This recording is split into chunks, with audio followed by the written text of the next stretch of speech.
have, another great day to make things great. Make sense of things.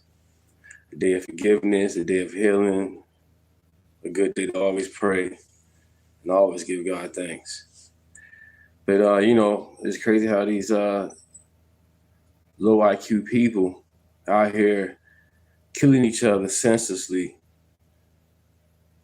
I think in Chicago, was a lady and her baby got shot up. A group of guys ambushed her, shot the whole car up. And not just her incidents, many incidents happen all around the world where people being in cars with their kids, they get shot up. No outrage, really. Basically, no outrage at all. So when a cop does it, it's basically based on somebody shoplifting, breaking the law, starting off, number one, tweaking.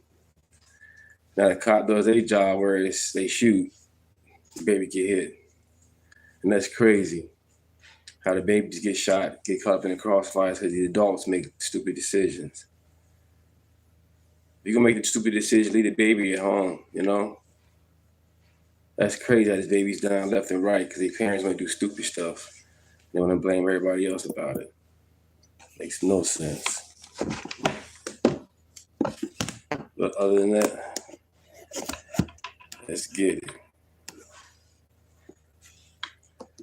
Parents are stupid, and the black folks who support this are equally stupid because y'all won't take accountability for nothing. Tuesday night, angry protesters returned to the Walmart where Senatobia police shot and killed 1-year-old Cohen Wiley Sunday while answering a shoplifting call. So, Pepper, we are backing up because we're starting to adjust a little bit of that tear gas at this point. But if you take a look over there, and Kim's going to try his best whilst remaining safe to make sure he gives you. Officers are kicking some of those pellets around, trying to clear people out of this area. I want to tell you guys about Tatum Store. If you're looking for incredible merch, get it right now before 4th of July. Wear your 250 merch. This is one of the... all of this stuff happens because of the actions of these dumb Negroes. The kid had no chance at life because his parents are stupid. And the black folks who support this are equally stupid because y'all won't take accountability for nothing. Right, you go to Walmart and straight shoplift. You breaking the law already. You waking up breaking the law. When you get the baby involved, you have somebody watch the baby going to do dumb shit. Oh, it's wrong on both sides how it went down. But you can't blame the cops for being trained to do. And I just woke up and said, "Oh, somebody shoplift. I'm going to go ahead and kill him." That's not how they went down. Y'all mad at the cops, but you're not mad at this woman shoplifting and thugging with her baby in the car. And they don't stop when they get caught. Oh, I'm caught. They got us. Shanae got a baby in the car. Hey, bro, let's chill because she got the baby. Let her out. Or let's stop, bro. We can't be getting in no confrontation with the cops because she got a 1-year-old in the car. The Negroes don't think like that. It's that I'm going to drive off. We're going to run over the cops. We're going to do all this. And then they got one of his little boy killed because they stupid and they thugging and ain't nobody going to say nothing but Brandon Tatum. And then now they out here protesting. Black people are hungry, dying, kids getting shot in the head and drive-bys. You ain't never going to see them doing nothing. No T-shirt, no GoFundMes, no nothing. But as soon as a cop is involved, their mind turn on. I see why I'm saying it. Let me say this. It's not all black people that act like this. Trust me. Unfortunately, we get a bad rap from these ignorant ones. So not all black people act like this. But I can see why white people are sick of y'all. Because if you ain't never grew up around black people, you don't know that there's good black people. You think they all stupid like this. Roll the clip. Here you go. Tuesday night, angry protesters returned to the Walmart where Senatobia police shot and killed 1-year-old Cohen Wiley Sunday while answering a shop. I want y'all to go back. I was running my mouth. Pay attention to how the news reports this. The news is a problem too. Listen to how they report this. Roll it. Tuesday night, angry protesters returned to the Walmart where Senatobia police shot and killed 1-year-old Cohen Wiley Sunday while answering a shoplifting call. Law enforcement in riot gear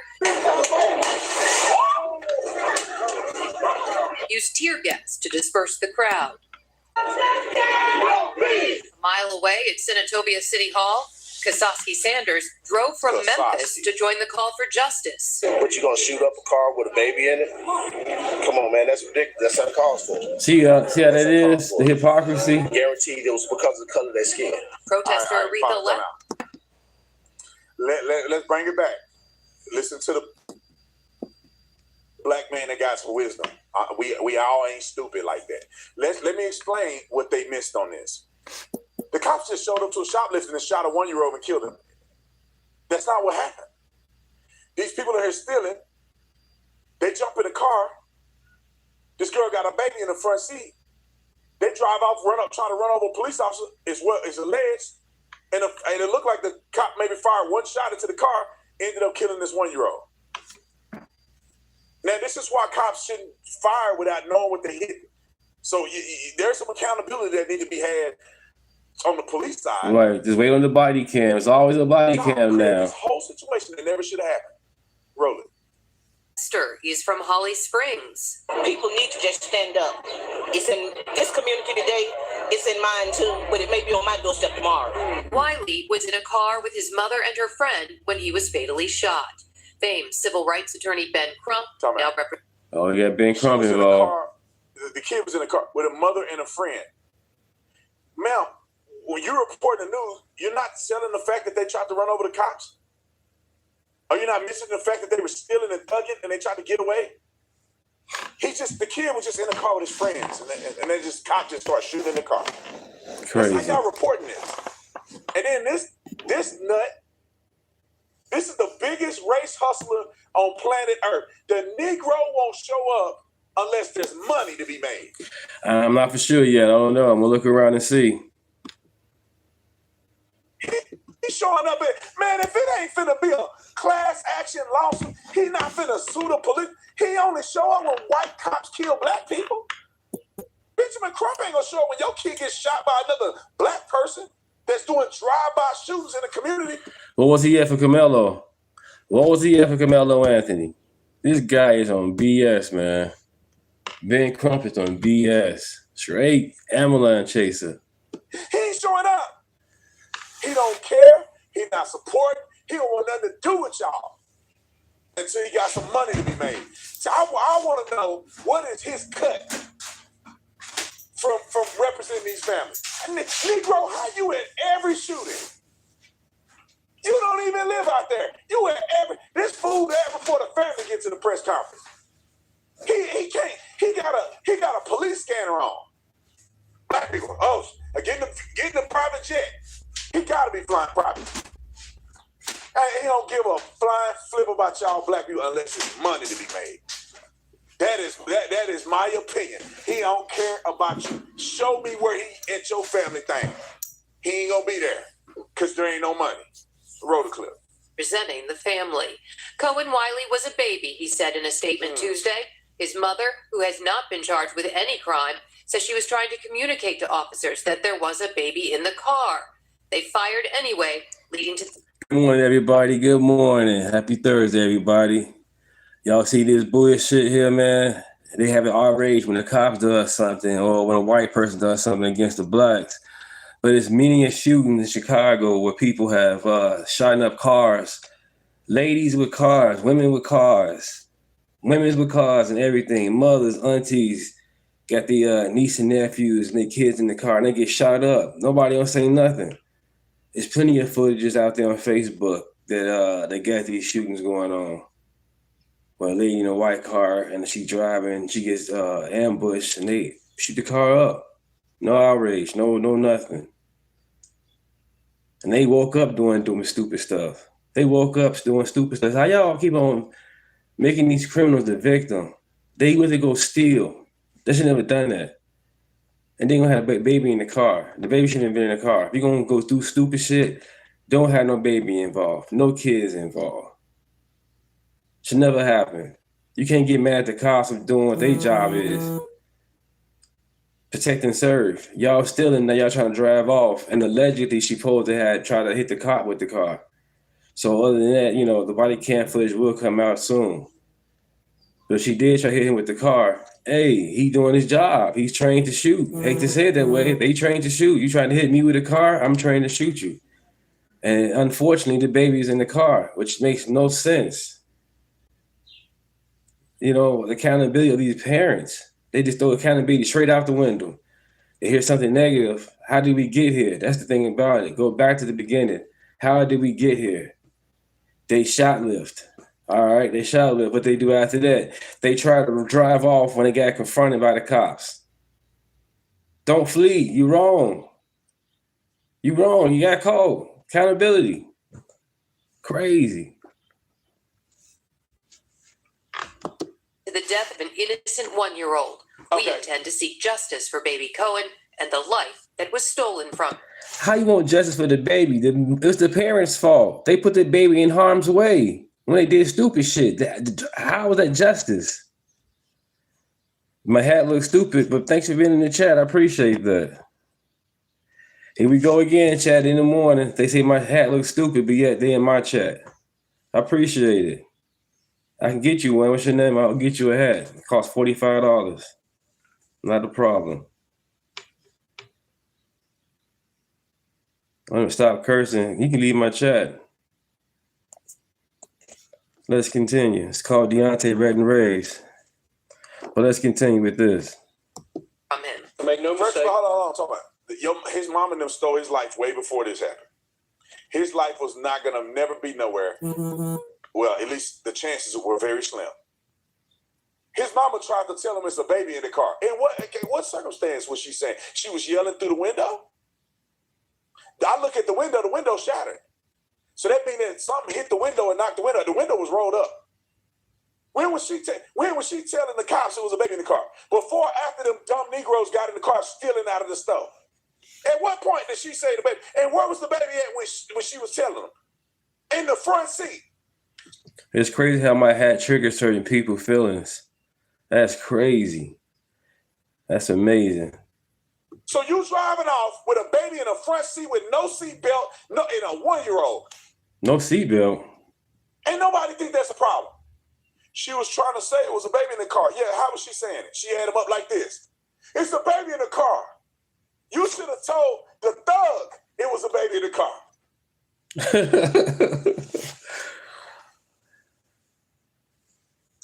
That baby going on to heaven now and gonna be happy. Y'all was getting rid of his life up anyway. I'm glad he don't got to deal with y'all stinking, nasty, stupid idiots that just doing thuggery all day long with your 1-year-old. Man, leave the baby at home if you steal it. How you gonna bring your baby if you steal it? Because what they want to do, y'all, they would have had a baby as a target. They would have had a baby as an excuse. They don't got the baby there because they love their kids. They want to be able to thug and be like, oh, I got a baby in the car. Don't arrest me. I got my baby with me. I got a baby. You can't arrest me for committing a crime. They use their kids as props. That baby should have been somewhere at home. You should have been at home with your baby. No car seat, no nothing. Why don't the news report that part? Roll the clip. This is a very tragic situation. Commissioner Sean Tyndall, head of the Mississippi Department of Public Safety, urged the community to be patient while his agency investigates the shooting, interviewing witnesses, reviewing body and dash cam video, along with Walmart's surveillance video. I want the public to be assured that the Mississippi Bureau of Investigation will conduct its independent investigation. Shut up. We have I don't want to hear him no more. They always doing all this gay stuff. Man, look. If I was a commissioner or something, I'd say, this is under investigation. We're going to get to the bottom of what happened, and we're going to hold people accountable. The shoplifters, because I want y'all to think of this. You go to prison for life if the actions that you took, this is what makes me so mad. If you go steal in a store and your actions and your conduct leads to the death of another person, you get charged with felony murder. It's called a felony murder charge. That means that even though you didn't kill that person, your actions led to the death of another person, you go to jail forever. But in these cases where you have a white person shooting a black person, if that's even the case, they haven't even said the race of the police officer. Have they said the race of the police officer yet? Nope. I bet the police officer may even be black. But what they do is they let these people off because the baby got killed. When in reality, that dude's action led to the cops shooting, and that baby got killed. They should all get charged with murder. Mama and the thuggies in the car and all of them should all get charged with murder. They should get charged with first-degree murder. Because their actions led to this violent interaction. Because they were doing what? In the commission of a crime, which is stealing. All right. Here's some more. Here's some more. I wanted to say watermelon felon, but I'm not going to do it. Here's some more of these ignorant, mindless, I want to say they add no value to society. They're just people, zombies walking around, doing nothing with their life. Here's an example of one of them. Listen to this fool. Roll it. Being black is the weapon. Like, that is literally the weapon they trying to demonize. No matter if you're 1 year old or you're 60 years old, if you're black, you're already the bottom tier to them. We don't really know anything. We don't know why it happened as well. All we know is that a car was shot up and a 1-year-old baby was killed. Senatobia, Mississippi policeman shot, open fire in a public setting over allegedly some Pampers. I'm just lost for words, to be honest. I'm not talking about you lost word because you high. And words, when you put that blunt down, the words come back to you, brother. I bet you smell. I can smell the marijuana off the camera. I'm at a loss for words. Why you at a loss for words, Janae Ray? Oh, he the grandfather.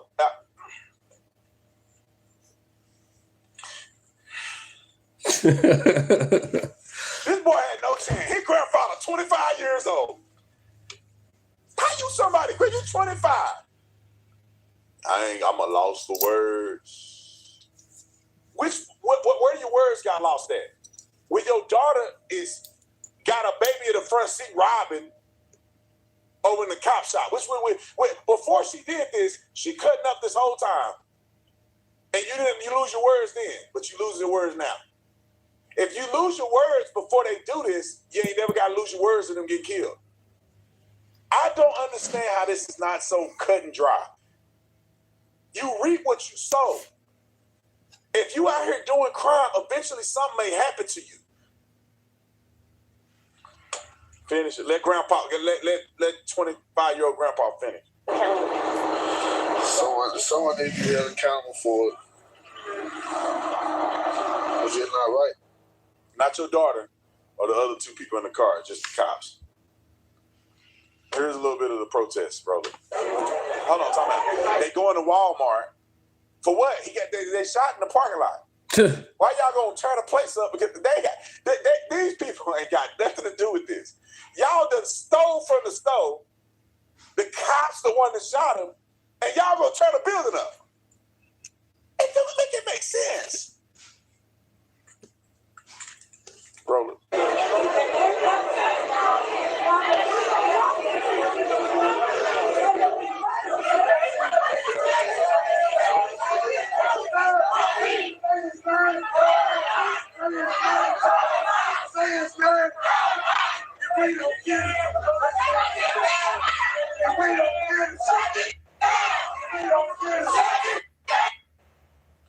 If we don't get it, shut this down. Walmart can't do an investigation. Walmart don't arrest people. Why y'all want justice from Walmart? And you know, let me tell y'all this. You know why they standing there? Y'all know why they standing in front of the doors at the establishment? Because these Negroes gonna go in there and loot. It ain't about this kid. They not going in there. They don't want justice because you can't get justice at the Walmart checkout line. It's that these Negroes want an excuse to go in there and steal everything. They should be down at the police station. Why they at Walmart? They be in the police station. They're not even there to set up a memorial for the kid. They there to loot. They trying to loot. This is the worst society.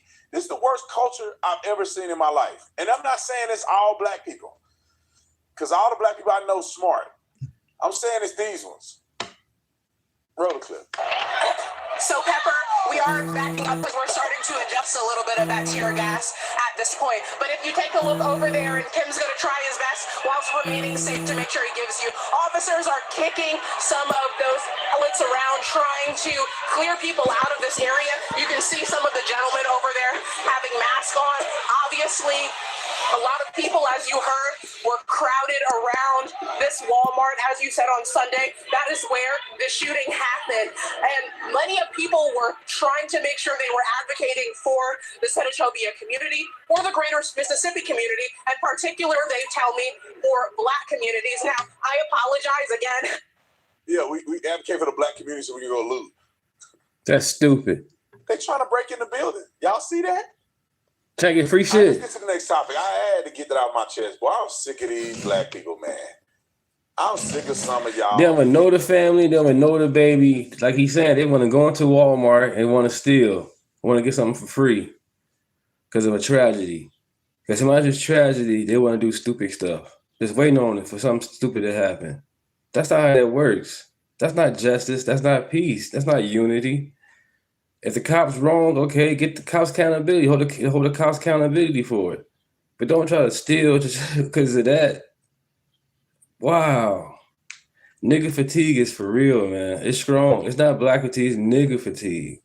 That's nigga shit. Well, let's continue.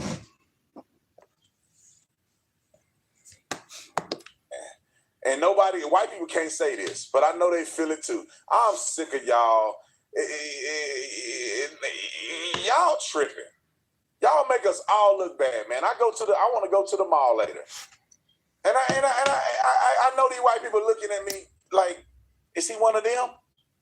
I almost want to make a shirt. I'm not one of them. I'm not one of them. I'm educated. I love my country. If I want something I can't afford it, I'm gonna go work hard and go buy it. I'm not stealing nothing for nobody. I'm not shoplifting stuff that don't belong to me. I'm not him. I'm not sagging my pants. I'm not out here thugging and banging. I'm not doing none of that old crazy stuff. I'm not one of them. My chest. Stabbing my chest. Lols. Take that, you dumb white people. We've got the Austin bomb, Abe. Stabbing my chest. Stabbing my chest. The most stupid shit ever. These people holding knives to their chest, stabbing just as towards themselves. Now, if they fall and hurt themselves with their knives, or even worse, these people are crazy. A new trend, a new song, if you will, for low IQ people on the inner zones. And I see the comment section is full of people going, oh my God, that's horrible. That's horrible. They should be banned. No, they should not be banned. Hard right. Good morning. Good morning, everybody. Good morning. It's 2026. How do people not understand how the internet works? No. I want to know who's this stupid. I want all of this. All these kids right now doing all this stupid stuff, teen takeovers, like I said yesterday, are these e-learning kids learning from the laptop over COVID, during that COVID time. Because ain't no way. I'm 43. I didn't act like this. We had a good time. We partied. Yeah, we stayed out late. But we ain't did nothing like this, man. Destroying property. This is an embarrassment. So on record, this is great as far as I'm concerned. This is Right Angle News Network. Black Americans have started a trend called the Austin Bomb, where they dance to a song made about Austin Metcalf's death while reenacting the stabbing that claimed his life. Yeah. Listen, most of these individuals are going to be in court sooner or later, most likely sooner. And I want the family, the business, the store owner that is, taking these idiots to court, I want them to be able to find this and use this. This is great. Now, These idiots like, oh, well, take that, white people. No, I had a dad, so I'm okay, right? Yeah, this doesn't offend me at all. This is just going to help prove my point that white people for generations have been doormats for the civil rights movement. I mean, we're at a point where these lefty, racist, black goofballs are screaming, oh my God, it's racism that you won't let us blame 6-year-olds in kindergarten, that it's their fault for slavery's times. I'm sitting there going, what? Oh, what?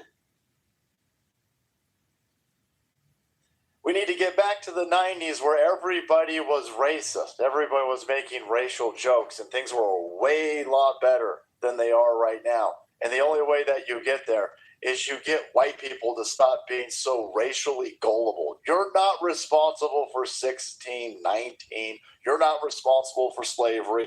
None of these idiots over here were ever slaved or lynched. Stop being racially accosted for shit that you didn't do.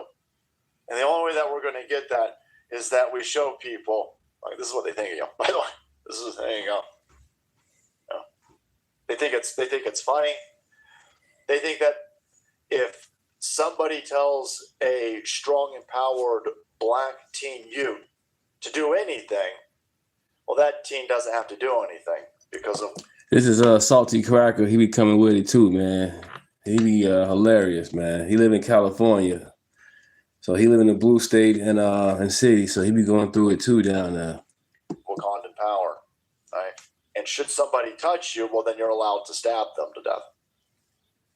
That's not at all how this place works, by the way. That's a complete deviation from the law, which I think, people who are buying into this, you'll find out sooner than later.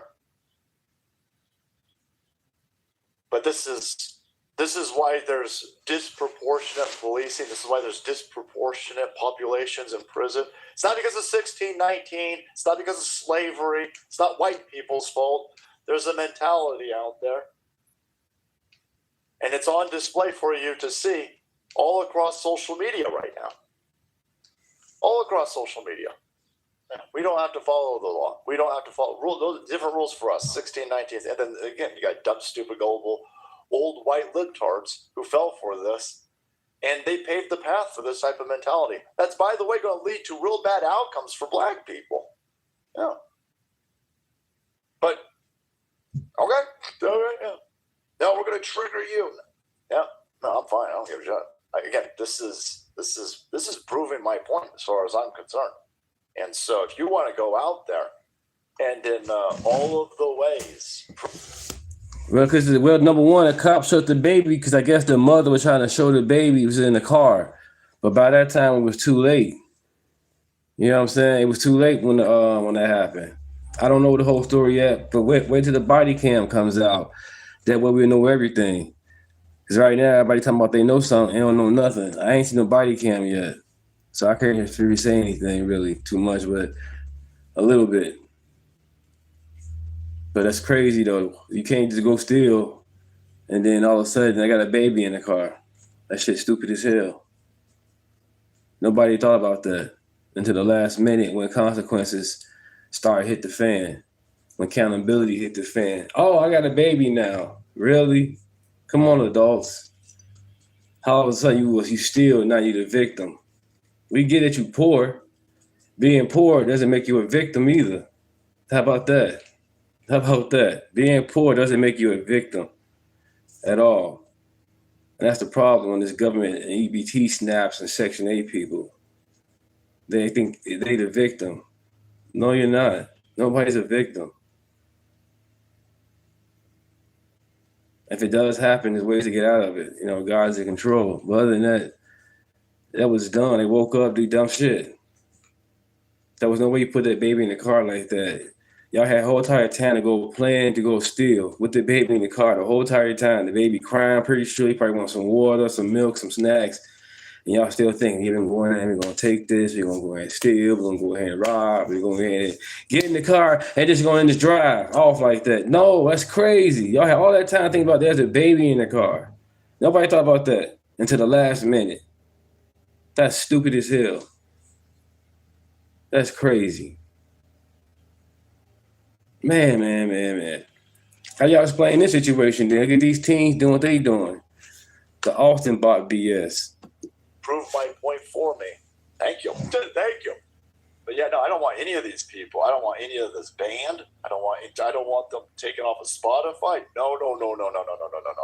No, let everybody show you exactly who they are. Case in point. There you go. It's going up back, mother off the bus. Yeah, you're gonna end up in prison. So you tell me, as parents, y'all cool with y'all kids in a room, in the kitchen, or the bathroom somewhere, dancing in front of a phone, making stabbing gestures to themselves? That's crazy as hell. These kids literally out here making stabbing gestures to themselves publicly. They can hurt themselves. And as a parent, I do not want to see that. Man, I do not want to see that, but these kids are doing it. Where the parents at? You're gonna end up in prison. With this mentality over here. Yeah, but we showed you. You didn't show me anything. No, you didn't show me anything. I learned my lesson. I learned. There you go. I learned my lesson from the dude that's dead. So some people are going to learn a lesson that law and order and fatigue are going to intersect, and you're going to be held accountable if you take this mentality into the real world, and if you take it into a place that is not Democrat criminally run. A place like Texas or Florida, and you pull a knife out on somebody,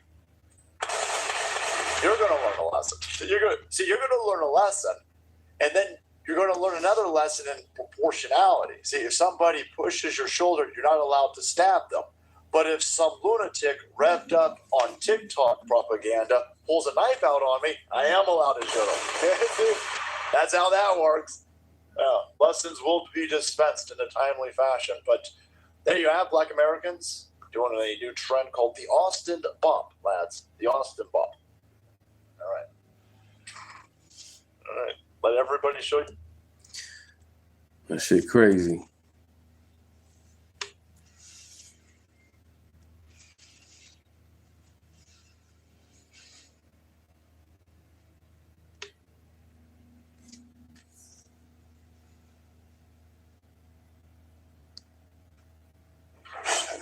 You go to Daytona Beach. Henry Huggins was originally charged with attempted first-degree murder for shooting Corey Bro. Bro was shot 3 times after he went outside to protect his daughter, who was being bullied by a group of teens. Huggins pleaded guilty to aggravated second-degree battery and illegal use of a... How you doing, Kathy? How you doing, chat? How you doing, everybody? Good morning, everybody. Showing you videos of how, you know what I'm saying, these young guys out here, young women, tripping. And how they out here doing dumb shit, and they want people to have sympathy for these people when they get caught, when they get killed or they go to jail. They woke up doing dumb shit. That's on them. They made the mistake. Hold them accountable for it. Don't wake up and do dumb shit. And then when you do the dumb shit, you don't want to face the consequences. No, that's what it is. It's called life. No problem, Kathy. Good morning, everybody. Good morning. Everybody's welcome to the chat. I don't want no bots. I love America. I love Trump. I love everybody. Period. You know, my channel is about common sense, facts. I'm here to learn and grow with each other. You know, on the real. Facts over feelings. Period. If I'm wrong, I'm wrong, and I admit it, and I stand corrected on it. Period. Nobody's perfect.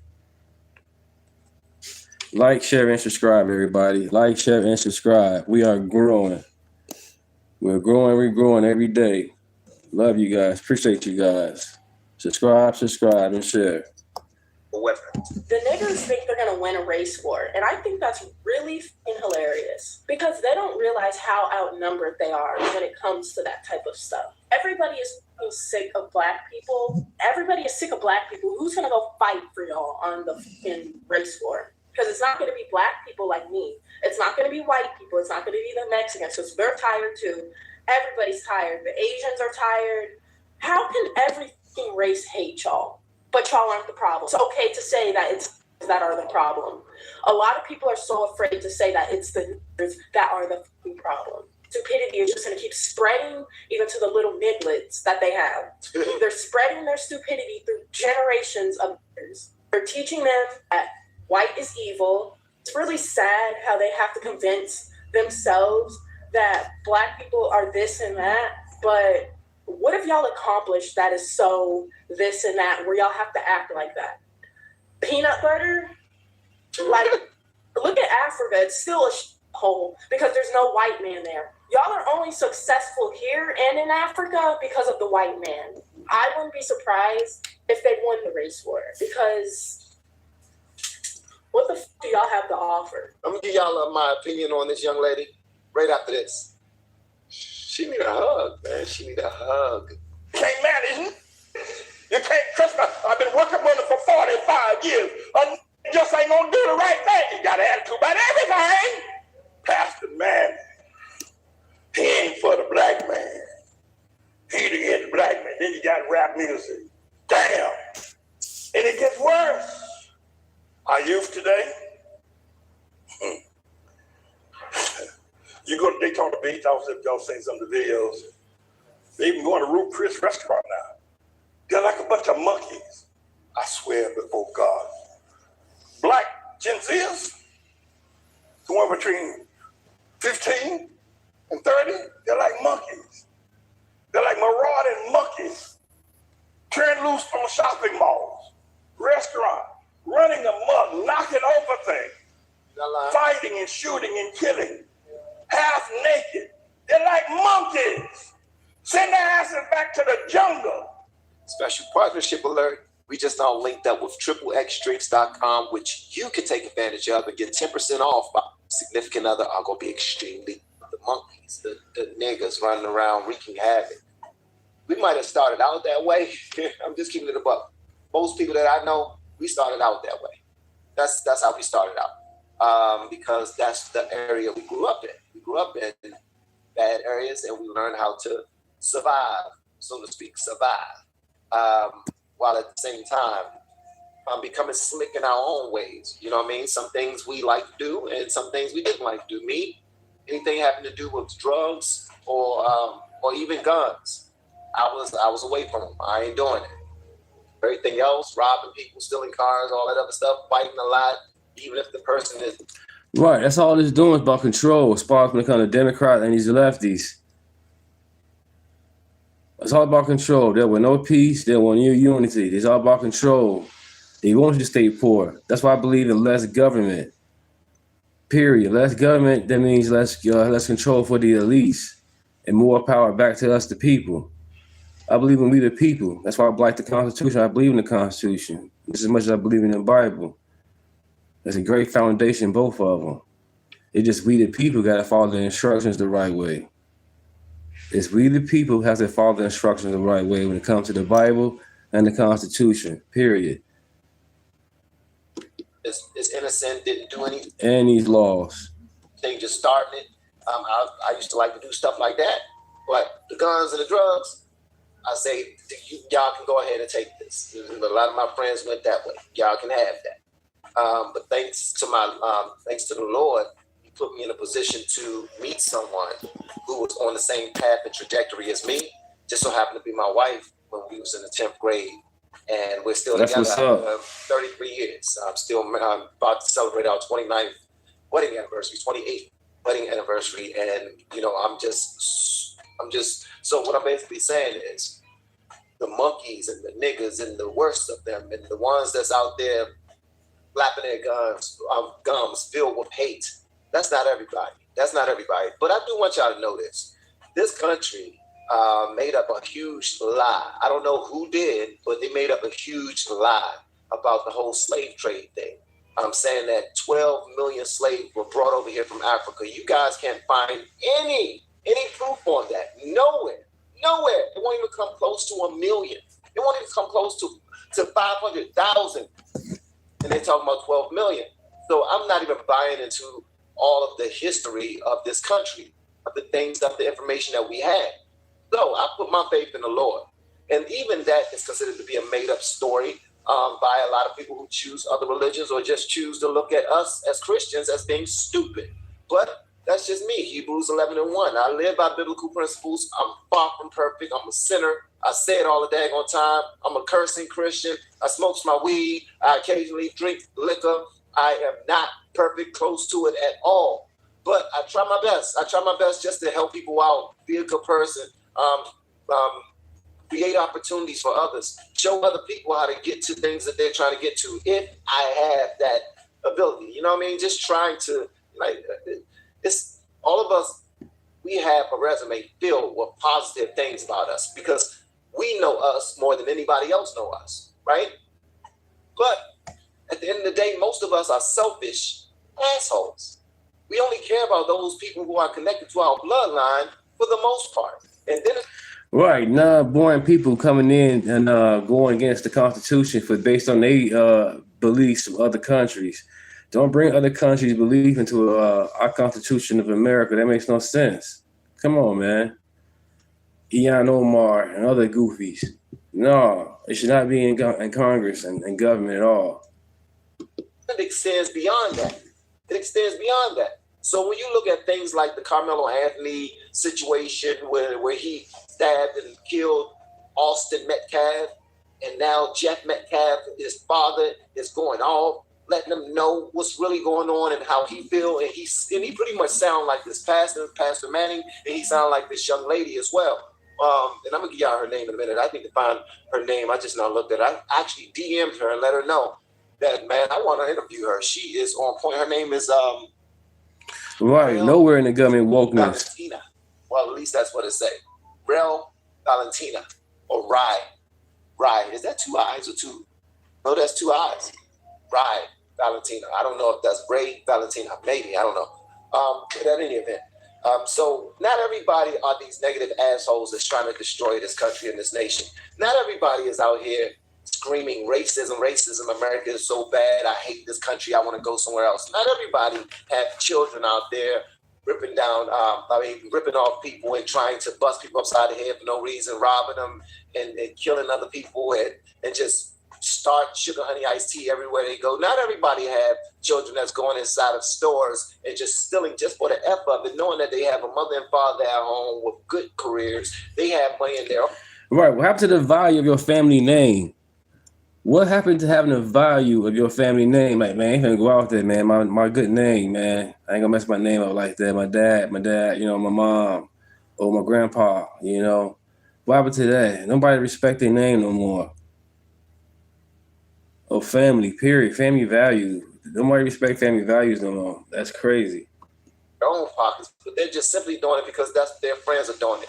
Not everybody live in neighborhoods where it's a food desert. And it's not only a food desert because certain parts of this country don't receive the same level of resources as other parts, but it's because of how it's being managed, how whatever the mayors are doing and the governors are doing. And a lot of them are more concerned about their own pockets than they are the benefits, the health and wealth of their citizens. And that's unfortunate. So not everybody have a whole bunch of grocery stores in their neighborhoods that's willing to serve. Good up, Brian Reedy. Good morning, everybody. Good morning. Neighborhoods where there's so much stealing and looting and fighting in their neighborhood and bringing down the value of the neighborhood. So businesses are in business to make money. So obviously they're going to get up and they're going to move and then create a food desert because these idiots are not being watched over properly by their parents. They're not being raised up properly by their community. Got the white one to that. That's okay. not the white man's fault.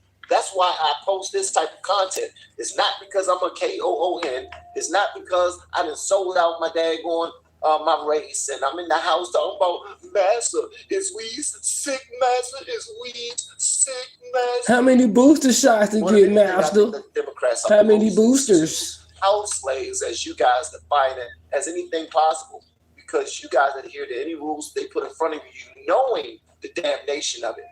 You guys don't mind them putting services in our communities that is going to unalive millions of our children. Millions. You all don't care. Y'all don't care. And you all get extremely loud when somebody hurt us. But you don't get nearly as loud when we're hurting each other. So that's why I'm not calling out any hypocrisies or anything like that. I kind of am. But I'm just saying. Well, I believe in passing the SAVE Act. You know, they're going against it real hard, the liberals and lefties. And the Jim Crow 2.0 that Chuck Schumer keeps streaming, it's not for us. It's for the illegals 2.0, Jim Crow 2.0. Because we got our IDs. We got our passport, marriage license. We got everything we need as Americans. We use it every day. A bum on the street that's asking for change, he or she got ID. Because at the end of the day, they're going to take that money, go buy some drugs, or most of all, some alcohol. And you need you need ID to buy alcohol. And I'm pretty sure they got the IDs on the real. There's a lot more that we need to focus on. And once we change our focus, we will get everything that we believe that we should have. But it's not going to come by way of us constantly doing sugar honey iced tea publicly, recording ourselves being complete asses all around the world, and then claim that it's them who are the ones. Well, that the proof is in the damn pudding. Everything's on the internet anyway. Are you just simply saying that the white people aren't recording themselves do the same stuff? Come on now. We got to hold ourselves accountable before we can hold anyone else accountable. Shout out to the Father. All right? Yeah, that's what you're supposed to do, man. You mess with my daughter? Yeah, you shot me. You gangster. Good job, homie. Now you get the prize that you wanted. Jail or hell. Whatever comes first. Y'all let me know whatever y'all want me to know in the comments below. If you have yet to hit that subscribe button, please make sure you do so on your way out the door. Once again, guys and Van, now we are all the LFR family. I look forward to seeing you on the next, hopefully inside of our members only as well. There are many ways to support the channel. You can look in the description.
Carmelo Anthony's parents are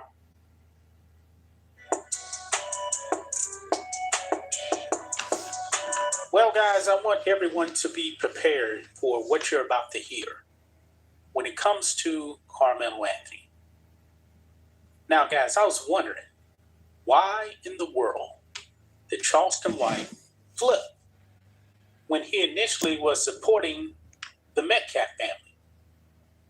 Now we know it, folks, and this is a very, very, very bad look for Carmelo Anthony and his family. Because, folks, when Austin Metcalf was killed by Carmelo, there wasn't a racial angle to this, okay? It was pretty cut and dry that Carmelo Anthony murdered Austin Metcalf. Carmelo Anthony himself admitted that he did it. All the witnesses were coming out and saying the same thing. Yeah, this is murder. Nobody was making this a racial thing whatsoever. And then, all of a sudden, folks, Carmelo Anthony's parents decided to hire a woke race hustler, who is also a criminal, by the way, in Dominic Alexander. And then he starts bringing in the race card. And then the race card explodes, folks. Black people started siding with Carmelo Anthony. over lies out there. It's really sad, guys, that we can't judge things based on facts. Now, Charleston White, I have zero respect for Charleston White, even though he's actually come out and he's thrown Carmelo Anthony under the bus because of his father. Folks, Carmelo Anthony's parents are scum. Complete scum.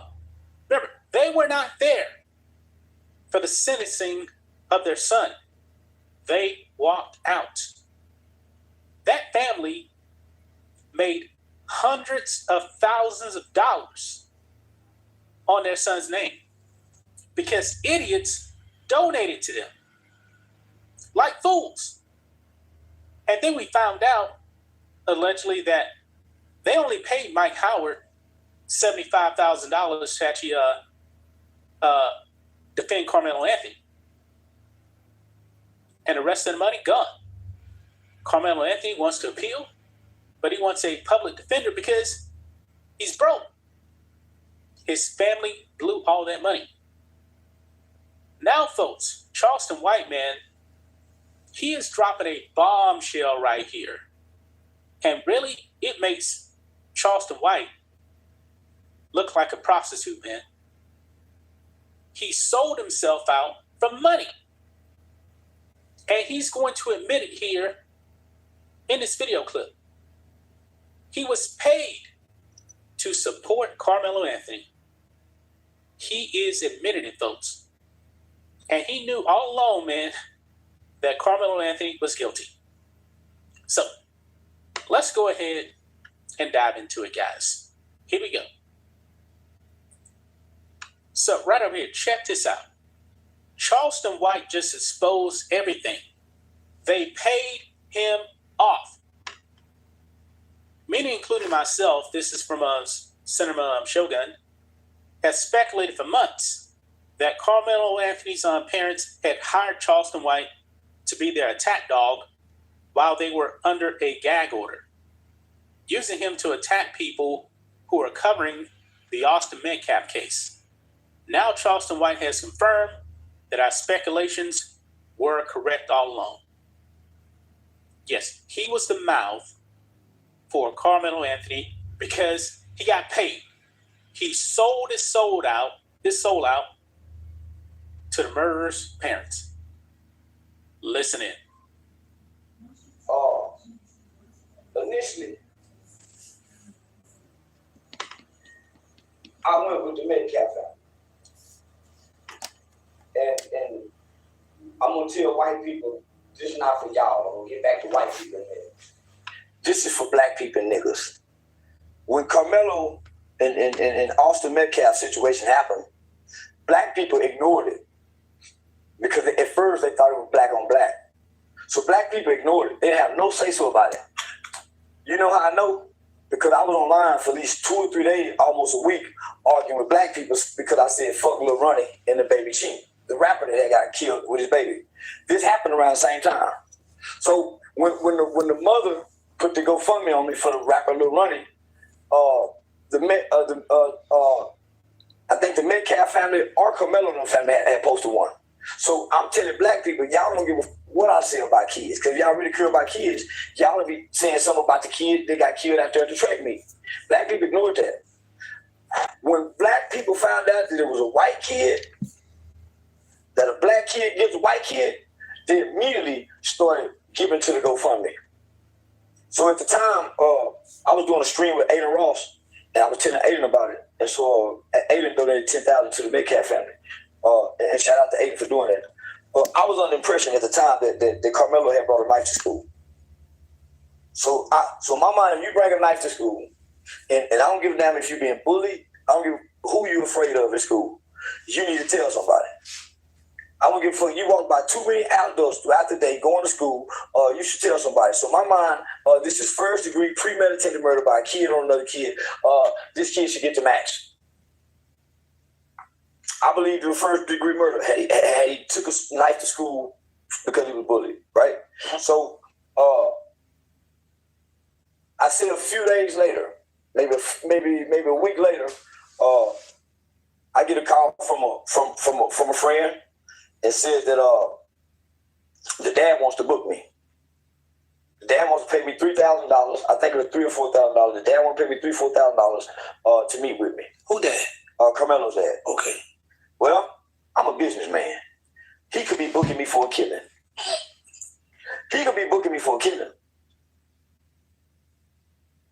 Wow. He just admitted, folks, that he sold his soul to Carmelo Anthony because he got paid. Charleston White knew that Carmelo Anthony was guilty all along, but he decided to be the mouthpiece of the Anthony family because he got paid. And the only reason why, guys, he's no longer on the Carmelo Anthony train is because he's really seeing what Drew Anthony is about. Drew Anthony is using his son as a means to make money for himself. Charleston White, man, you're scum too. You're scum too. You knew all along that Carmelo Anthony was guilty, but you decided to actually sell your soul out because you're a quote-unquote businessman. Charleston White is scum. Carmelo Anthony is scum. Carmelo Anthony's parents are scum. Everybody that was siding with Carmelo Anthony is scum. And Austin Metcalf is still dead. Man. This is really, really sad, guys. This should make you furious. This latest bombshell about Carmelo Anthony should make you furious. Someone's telling me, folks, that Charleston White was paid. It was now obvious. He just confirmed it. The man flip-flopped so many times. So if Austin Metcalf's family paid Charleston White, I don't know, $5,000, he would have been defending Austin Metcalf just because he got paid, not because, Austin Metcalf was murdered by Carmelo Anthony, but he would have supported the Metcalfs as long as he got paid. Man, that's a special kind of evil, folks. That's a special kind of evil. And of course, now Charleston White, since he's betrayed Carmelo Anthony, he's making money now off of those watermelon felon shirts now. Wow. Gonna leave right there, guys. That's just my thoughts on this. What do you guys think of this? Black and White Network fans, let us know what you think about all this in the comments. Make sure to subscribe to the channel. And women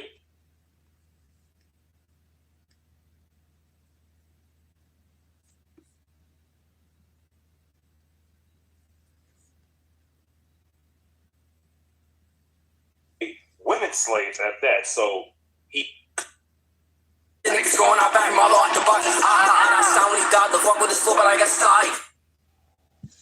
I said he got stopped by a knife. I just can't with you niggas, man. The Austin Bop is what the... This is my man, Vashawn, the Chicago conservative. Now it's unfiltered. Check him out. The Chicago conservative. Black community resorted to because Carmelo Anthony got to serve 35 years in prison. Y'all niggas don't take anything seriously, man. And this is the problem that I have with the black community. Y'all always joke about people dying. Y'all put it in rap songs. Y'all put it in all of the social media. Y'all put it in all of the black movies and all of this stuff. It's honestly starting to get pathetic at this point. What do you get out of making a dance about a teenage boy that was innocent dying for no reason? And then you look so stupid doing the dance. Like, what is it?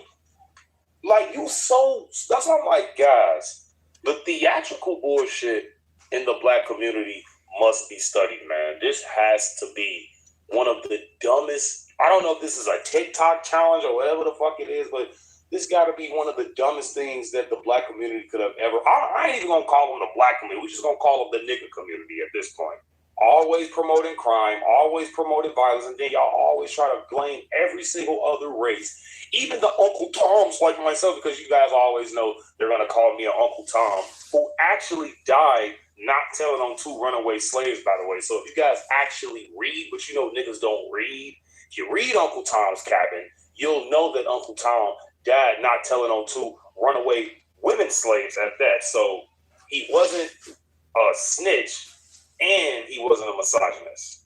So I would be called Uncle Tom any day because you guys promote all of your favorite rappers who was snitch for a Big Mac, for a #1 from McDonald's. So you guys can sit up here and say that I'm saying something wrong. Let me know in the comments if I am, but 9 times out of 10, you guys are going to say Carmelo got jumped, which he didn't, because Dominique Alexander already came out and said that on the video, it didn't even show anything remotely close to him getting jumped. So the people that keep on spreading this narrative that Carmelo Anthony was jumped by Austin and his brother and 2 other guys, like, man, that's bullshit, man. That's not real. I'm not gonna keep standing by and watching this crap and not calling this stuff out, ladies and gentlemen. I just cannot keep not calling this stuff out. I don't really be on TikTok like that, but I am gonna be calling this stuff out on platforms. Right. So yeah, if you guys want to make a dance called the Austin Subscribe, guys. Let's grow. We doing it. So I already told y'all. Let's start a GoFundMe for Carmelo Anthony needing lube. Since we want to joke around about people's lives, let's make a GoFundMe about Carmelo Anthony needing lube in prison because he's gonna need it.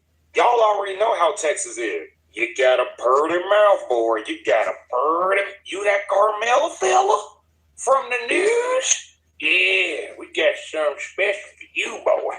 So yeah, ladies and gentlemen, me personally too can play at this game. If y'all want to make dances about Austin basically dying, let's make a dance about Carmelo Anthony getting, you know what, in prison. Why not? Because since everything is funny, right? Since everything is a joke to y'all niggas, let's make a dance about Carmelo Anthony getting basically great. I'm gonna say it. I don't care. Since you niggas think everything is funny, yeah, we're all gonna laugh. Ha ha, guys. Let me know in the comments if y'all let me know. Do the everything. Mr. Chicago Conservative, you may re-begin. Thank you. You're welcome, sir. Appreciate that. Merlin Liu, who was interviewed by NBC5, who admitted to allegedly burning the cross in Grant Park. During that interview, he seemed to lack an understanding of the meaning behind... It wasn't allegedly. He did it. He admitted to it. I hate when they use words like that, ladies and gentlemen. Brandon Johnson is using these paid reporters to try to swivel out of this. Because if you guys know, this Asian, basically socialist, that came out and put a red cap on top of a burning cross, yeah, the guy's actually a Trump hater. The guy actually doesn't like Donald Trump. So for you guys to sit up here and say, oh, well, this was the Ku Klux Klan. No, it wasn't. It was a weirdo socialist who was probably indoctrinated by people like Brandon Johnson. But let's continue. Burning a cross and the implications of that. How concerning is that to you as mayor of, obviously, of a city with a predominantly Black population? And do you think there needs to be more education around that? Well, look, I can't speak to his lack of or understanding of the gravity of what he is alleged of having done. And it's not alleged. And first of all, how stupid is this dumbass leftist to not know that burning a cross is basically one of many signs of the KKK? This is how you know who the dumb ones are, ladies and gentlemen.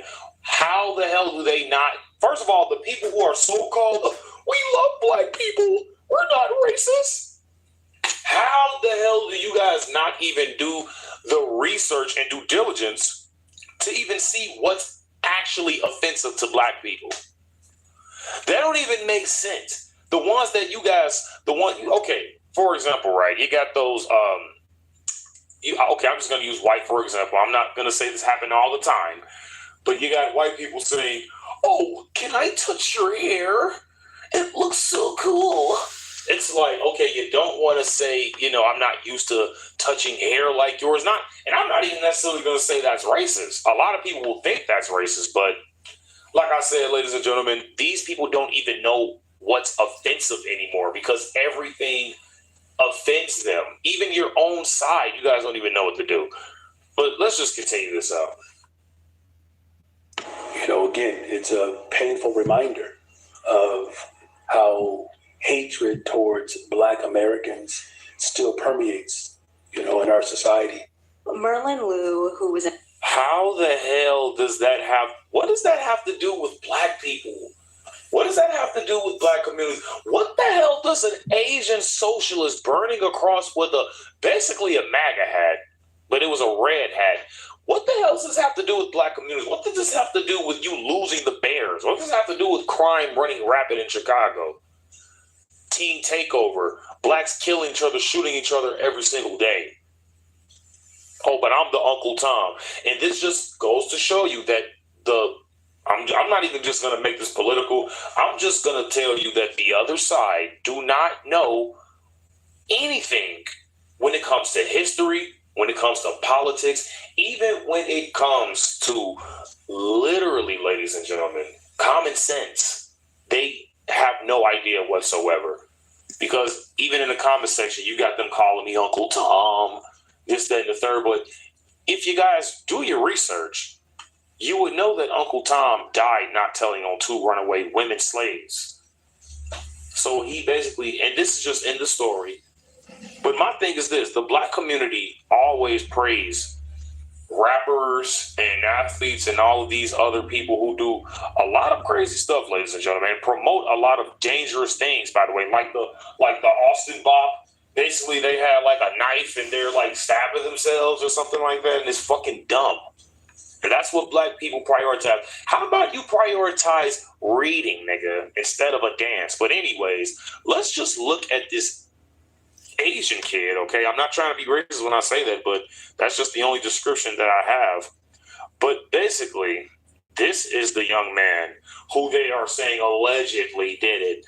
So let's just take a look at this video, guys. Let's roll this clip.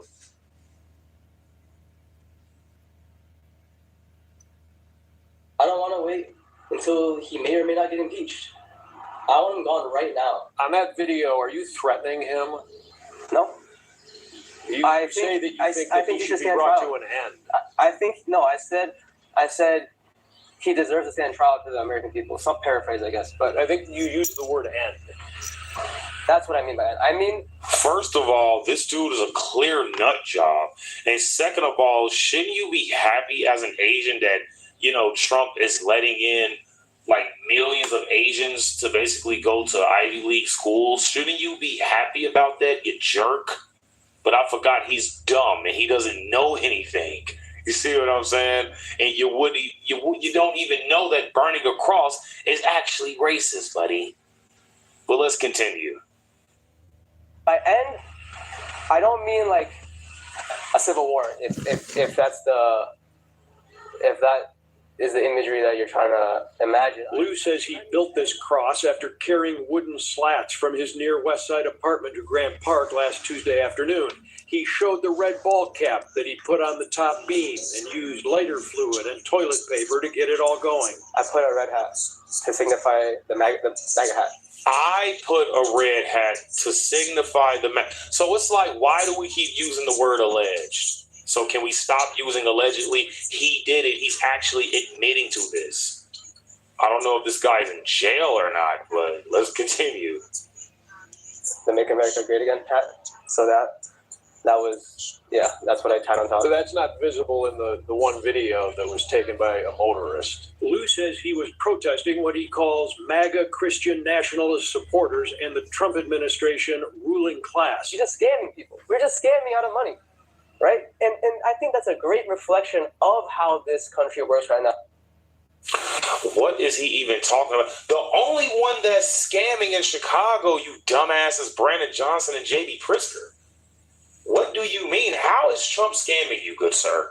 That didn't even make sense. That's what I'm saying. These people, low-key, don't even need to be in our society, man. Our highly functioning society, he didn't even make sense in this interview. So you basically burned across for no reason. You burned across in the middle of Chicago somewhere on the west side. I don't know where he was, but I mean, you did that because you think Trump is ripping people off. These people can't even have a conversation, ladies and gentlemen. All they know is to be violent, cause chaos, and etc. What are we doing here with these people? Honestly, it's like y'all are making it really, really hard for us to talk to y'all. Y'all are really, really, really making it hard for us to have a discussion with you. Because how can we come to terms and agreement with people like this? Let's just be honest, ladies and gentlemen. You got Brandon Johnson trying to make it about race, trying to basically blame white people, basically trying to blame it on whites, blame it on the KKK. This is a KKK member.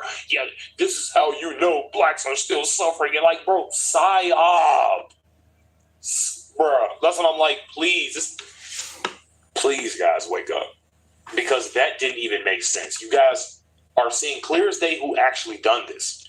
So why the hell is Brandon Johnson going back saying black people are suffering because of things like that? First of all, he's a socialist. He's just like you.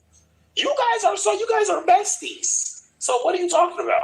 This Asian kid and Brandon Johnson are both socialists. And we know Brandon Johnson's a socialist because he did the fucking live stream with a stanky ass piker, a stank piker. So yeah, like this isn't like, anything that we don't know already. But let me know what you guys think in the comment section. Are people this dumb? Are y'all really this stupid to think that this is a white KK? On that piece of legislation, he is not playing games with the Republicans or the Democrats, because in a stunning announcement, he has shocked the entire Capitol Hill where he said, okay, you guys don't want to pass my Save America Act? Cool. Y'all been trying to get this FISA legislation passed, and the Democrats want it, the Rhino Republicans want it, but nothing happens without the president's John Hancock on that piece of legislation. And when you know it, President Trump said he's not doing jack unless the Save America Act is included in the FISA bill. Now, in this video, you're going to hear from John Thune, but you're also going to hear from President Trump. And wait until you see and read what President Trump has had to say, because this is bullcrap. John Thune steps out from the podium, in front of the podium, and acts like, I want to get the Democrats on record. And on record, who cares? They're already on record saying that they don't want fair elections, period. So what more of a record do we need? And I believe this is John Thune doing his job as a rhino, which is stalling. And also, I've shared with people, one thing about John Thune you have to pay attention to is that the Democrats never attack John Thune. They never attach him to MAGA. They never attach him to President Trump. They never say anything about him. And one rule is that when the Democrats are not attacking a conservative, it's because he's on their side. They never go after John Thune, but yet he's the Senate Majority Whip. Why are they going after him? And if you pay attention when John Thune speaks, see, when you learn about organizations and societies, you understand they communicate a lot of times through body language and through symbols. And so you'll see a person standing talking and they'll do certain hand gestures. This is not a normal way to hold your hand when you're speaking. But this hand gesture here signals to those who are in the know that you're on their team and not to pay attention to anything that you're saying, because you're just speaking to please the peasants. But in reality, this gesture is letting the powers that be know, what you want to call them, the Illuminati, the enlightened ones, the power brokers, whatever you want to call it. But whenever you see a person of power and they're standing up talking and they're doing these very unnatural hand gestures and they're holding it downward and they got it near their crotch area. I know this might sound like hocus pocus, and please don't think this Brian guy's a nut. Just bear with me in this video because I'm going to show you proof and evidence of John Thune doing just that. Matter of fact, he does it every time he steps up to the podium and he's talking about something that's beneficial for America. Then he slips this gesture in to let those know, hey, don't listen to me. I'm just blowing smoke to the people. I'm really on your side. And like I say, we'll get more into that because it's him that is blocking it. He can easily put it up for a vote. We've got the 50 votes. He could nuke the filibuster right now and we could pass all America First legislation, but he's not because he's terrified. Why not? So as you see right here, Trump says won't sign FISA unless the voting bill is included. And down here in France, make it a little bit bigger. U.S. President Donald Trump on Wednesday told reporters at the G7 meeting in France that he will not sign the Foreign Intelligence Surveillance Act, which is currently being debated by the U.S. Congress, unless his bill implementing national voting changes is included. I'm not going to sign FISA unless it's done. Matter of fact, not only is he doing that, Trump calls to delay the DNI hirings. He's trying to get a gentleman by the name of Bill Pulte confirmed. He wants Bill Pulte to be the head of DNI. Right? And right now, they've got an acting director in there by the name of Jay Clayton. Now, one thing about the Democrats, when they don't like somebody, they do everything they can to block this person from being confirmed. You've got Democrats and some rhino Republicans that do not want Bill Pulte to be confirmed. And one thing President Trump don't understand is why are they so terrified of Bill Pulte? You're going to hear President Trump speak on it. Why are the Democrats and some of these Republicans so terrified of Bill Pulte? He's a very, very talented guy. He did wonders with Fannie Mae and Freddie Mac, made him extremely profitable. The president trusts him, which says a lot. But yet, they don't want him confirmed. Matter of fact, they're blocking his confirmation. So President Trump said, okay, you guys want to do that? FISA won't go anywhere. As a matter of fact, let's get into what FISA actually is. So right here, let me show you evidence of John Thune. I want you to listen to what he says. I got 2 short clips of John Thune. Thank you guys for being in the chat. Really appreciate you guys. It's been an hour and 17 minutes live streaming. I really appreciate it. Hope you guys are learning with me, man. You know, information is right there with it. You know, right here for you guys. I'm learning with you guys. This is insane. Like, share, and subscribe. Name is Deontay. Thank you. Thank you. That are very important to this video, so please stay with me. Check this first one out. That's where the National Defense Authorization Act comes in. Mr. President, I often say that if we don't get national security right, the rest is just conversation. And this annual defense bill is one of the most important bills we consider each year because it's where we make the policies that help ensure we do get national security right. We pass this bill every year so that these policies are up to date, so that we're giving our men and women in uniform the very best equipment and capabilities to do the job we have. Now, I want you to look down. I'm pausing it because I want you to look. Now, tell me, in what way is that gesture that he's doing down there natural? That is not a natural hand gesture that you stand in when you're talking at a podium. It is not. To take your fingers and do them all like this, that is not a normal hand gesture. And it is something that he does whenever he's getting up to signal to the deep state that he's still on their side. I know this may seem insane, but if you pay attention to Hollywood, there are those elitists in that communicating to the powers that be. This is a real thing, y'all. There's an undercurrent of communications that take place between deep state actors, the entertainment industry, some of the power brokers in business. It's a way that they can communicate amongst all of us without be telegraphing what their next punches are. But when they throw up these symbols, and Albert Pike said it best before, and that is signs and symbols rule the world. But I just wanted to point out this gesture, this very unnatural gesture that he's doing down low over his pelvic area as proof of what I'm telling you. But listen to the crap that he's saying while he puts his hand up. Black guy, get him out the office. Our men and women in uniform the very best equipment and capabilities to do the job we asked them to do. Mr. President, last week, the Armed Services Committee reported... Then he does away with it. So you heard him say national defense is extremely important. It is the most important thing that we ever do.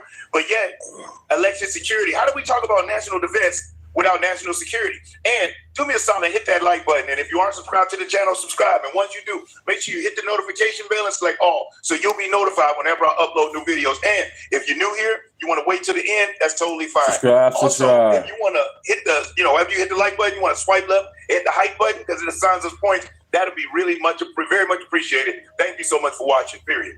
But check out, as he's going to be speaking more about the confirmation of Jay Clayton, which is one of the reasons why Trump is playing hardball. And he's also going to be confronted about President Trump and the Save America Act. But check this out about Jay Clayton and FISA first. There is a new Director of National Intelligence nominee, and Jay Clayton. Is he going to get through this week? I hope he gets through this week. He will get through the confirmation hearing will happen tomorrow. The Intelligence Committee, they will report him out. We will take him up as soon as we can, but that will take some cooperation from Democrats. If they want to, they can slow walk. They can slow it down. They can't slow it down forever. We'll get him on the floor. But if we want to get him confirmed by the end of the week, we're going to need a little bit of help. And right now, we're getting mixed signals about whether or not the Democrats will participate and help with that. Bill Pulte was a non-starter for some Republicans and definitely Democrats in that role. Does this break that logjam on FISA? It should, and I hope that unlocks FISA. FISA has, in an unprecedented way, gone dark. And the FISA, which is short for Foreign Intelligence Surveillance Act, there's a section there, Section 702, which is the principal. Right, get off the Democratic plantation, everybody. It's okay. Get off the plantation. They don't care about you guys. They never change. They're all about power and control for themselves and their buddies. They don't care about the American people. That's the difference between the Democrats and the Republicans. The Republicans at least care about the people in America. The Democrats don't care about America. They want anybody in here to keep them in power. They don't care about structure, the Constitution. Tool by which we keep this country safe. It prevents terrorist attacks. It's helped us in times of war, protects American citizens, and that program right now is, quote, gone dark. And we say that it's no longer authorized by the Congress. And so the Democrats had agreed to passing it with reforms. The Republicans had agreed to. It was a bipartisan deal.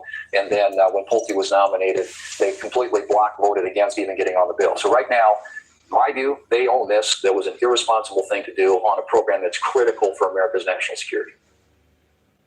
Now, you might have missed what he just said. He made an agreement with the Democrats that said, hey, listen, we're going to support your FISA thing. Yes, they have. And, hey, you can support our guy, Bill.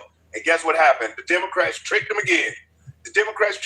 So this is why President Trump is so pissed off at them. As a matter of fact, John Thune is going to be asked specifically about President Trump, but you heard him speaking about FISA. You hear him talking about Bill Pulte and Jay Clayton. This man literally has zero cojones. He's a tall, brown guy. Looks like he should be a stud, right?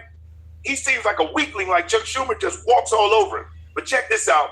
And then I'll read what President Trump had to say, as if you're not probably reading it there already. But check this out.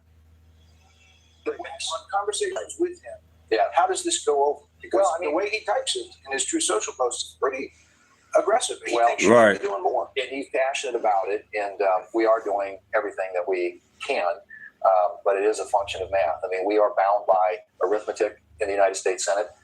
The votes currently aren't there. We will continue to put the Democrats on the record and insist on votes on this. But if you tried to attach it, for example, to FISA, it would tank FISA. And so, we will move, once we get Clayton done, we'll move to FISA, try to get the Democrat coalition back together so we can actually pass that and put it on the president's desk. But, and we will look for votes, additional opportunities to get. Granny Gardens, welcome to the chat. Welcome to the chat. Thank you. Welcome to the chat, everybody. Welcome. Let's get it. Like, share, and subscribe, everybody. Yeah. In a way, we have our own party. You know what I'm saying? Because the Republicans are bullshits, man. Ain't no way. Most of this crime is going on and nobody being held accountable for it. We got the power and they ain't using it. Get votes on the SAVE Act. What about the House? You've got a deal. So we're going to read what President Trump had to say, and then we're going to hear from President Trump because I got his clip right there. But listen to what he said, and you'll see how the Democrats played John Thune again. The Republicans agreed with Democrats to remove very fair and talented Bill Pulte. Right, So just the insults. Republicans agreed with Democrats. Okay, we'll ask Bill Pulte, which is what they did. And the Democrats were going to support FISA, and they didn't. The Republicans agreed with Democrats to remove very fair and talented William Pulte from serving as acting DNI in return for getting FISA approved by the Democrats. However, the Republicans moved so fast with the hearings of the great Jay Clayton, current U.S. Attorney for the Southern District of New York, that Pulte would be gone before the Democrats would vote on FISA. Duh. Now, the Democrats are saying they will vote against FISA. So the Republicans wound up having fulfilled their commitment of no Pulte, but Democrats broke the deal. In addition, the newly nominated U.S. Attorney, Jamie McDonnell, must be confirmed and blue slip. Because of the ridiculous views of Republicans on blue slipping, Democrats are often willing to nix it. I may not be able to get the extraordinary Sullivan and Cromwell partner, Jamie, approved, and I don't want to take Jay Clayton away from the great job he is doing until Jamie is in place. Therefore, to add a slight bit of intrigue, but for the good of the nation and the people of our country, I will not approve FISA without the Save America Act going along with it. Not complicated. Actually, the Republicans fell into a trap regarding the great approval of our great patriot, Jay Clayton. We are canceling the Senate hearing response DNI today and will not be going forward until Jamie McDonnell is approved to be U.S. Attorney. In the meantime, Bill Pulte will remain as the acting director of national intelligence. Thank you for your attention to this matter, President Donald J. Trump. On the heels of all of the stuff that's taking place in the country right now, seniors, it's extremely important that you make sure you've got the best Medicare plan available. These guys were operating with Democrats on good faith. Democrats say, okay, we don't like Pulte. But what is it about Bill Pulte that they're terrified of? President Trump asked the same exact question. He wants to know, why are they so terrified of him? Why are they just hell-bent on not having Bill Pulte?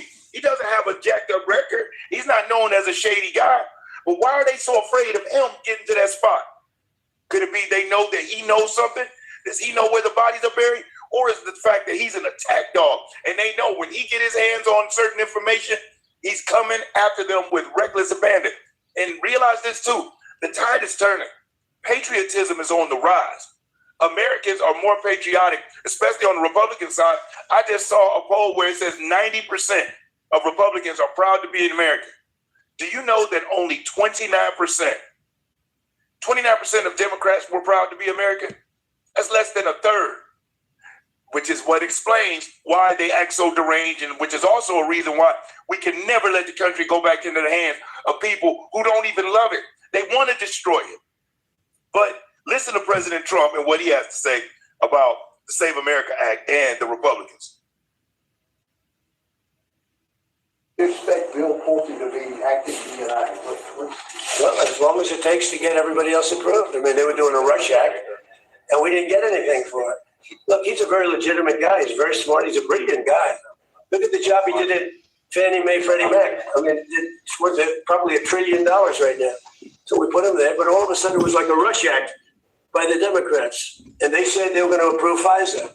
And I said, but we want FISA approved, but we want the Save America Act approved. Voter ID, proof of citizenship, no mail-in ballots, with exceptions, like for the military, sick, you're sick, you're traveling, disabled, very, open and generous.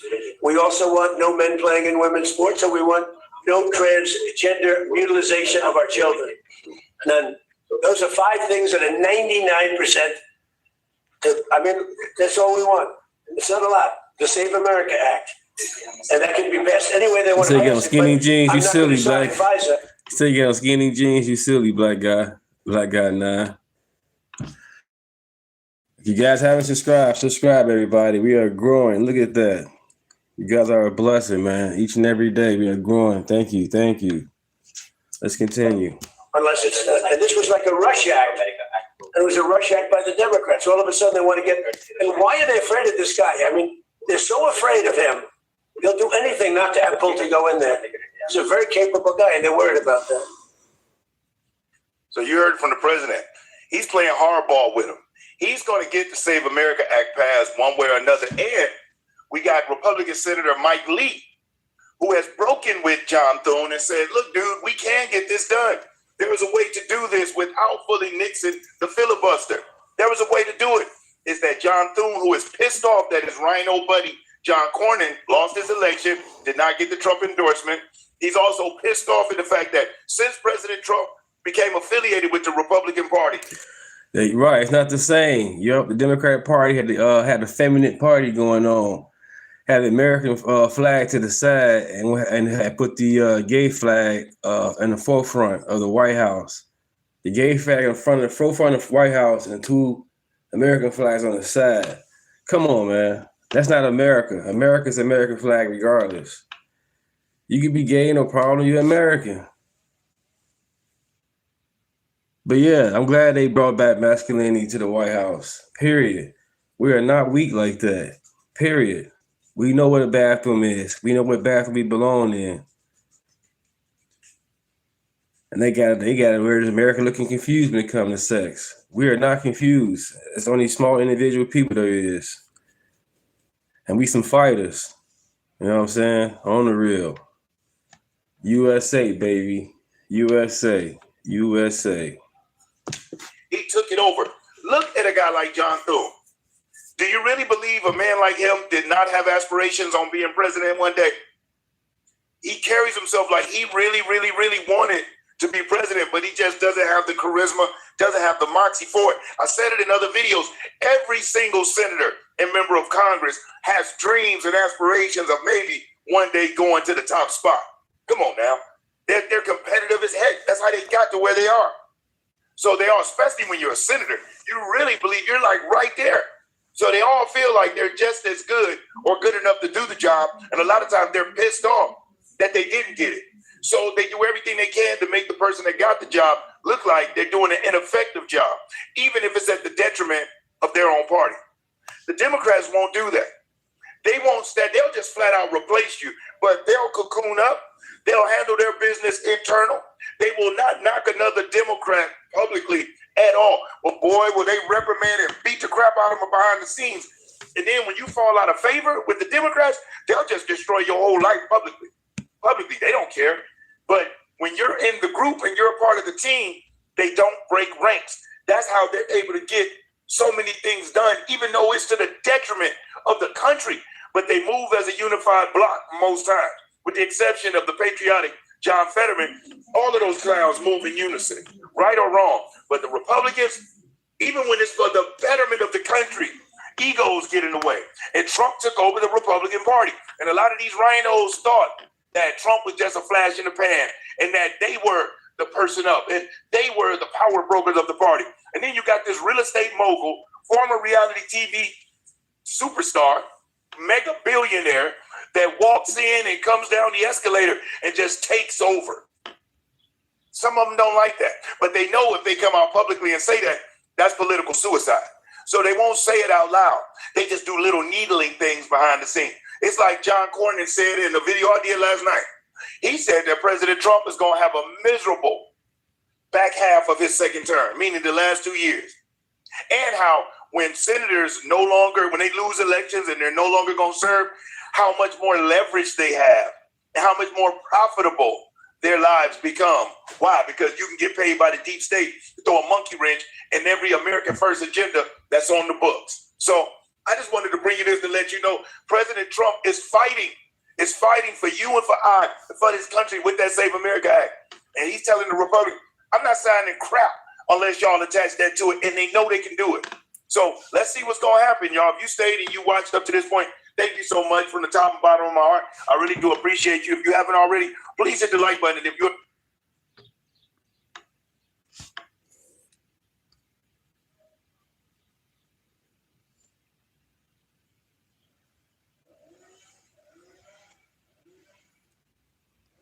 shoot back.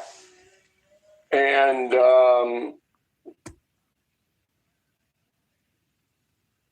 Switzerland, I've actually been there. Little town close to Lucerne, beautiful. There's going to be a signature deal taking place between the USA and Iran. What's important here is not just the deal, as President Trump would put it, but Israel is out. And that could cause major trouble down the road. So Israel wants the ability to defend itself against Hamas and Hezbollah. If they send rockets in, Israel wants to shoot back. And so Netanyahu says, we're not going to sign on to this. The problem is, once Israel shoots back, the Iranian... Like, share, and subscribe, everybody. If you haven't already, like, share, and subscribe. Name is Deontay. Welcome, welcome. Iranians may say, probably will say, oh, that blows the treaty up. You know, a treaty that doesn't matter anymore because Israel violated it or something. That's a key. Okay, keep that in mind. And that's one of the reasons that the president didn't put forth the text of the arrangement, because he's still working on to try to get them on board. Did you hear that anywhere else? You did not. Okay? Obviously, you know I have unique access to President Trump. I know what's going on here. And I'm not 100% behind this. I'm not, because there are a lot of loopholes in this. But you're not getting close to the truth by the American media. So the president says he's going to hold a news conference and word by word go over the deal. And I assume that will happen Thursday, Wednesday. He's coming back to the United States from Europe on Wednesday. He may want to have that press conference here, but I don't know for sure. All right? But he's promised that he'll have a press conference. He'll answer all the questions. The questions will all be contentious. They're not going to be informational. It's going to be you said, you did, you said, you did. And how much of that President Trump's going to be able to take, I'm not sure. Okay. So on Iran, they're portraying this as a big win. That America, we won this. Now, that's how they're selling it to the world, their own people as well. Okay. I got to see the text. I can't analyze this until I see what's in there. Right? So these morons and their dishonest charlatans yesterday that were objecting to everything, they haven't seen it yet, just appalling.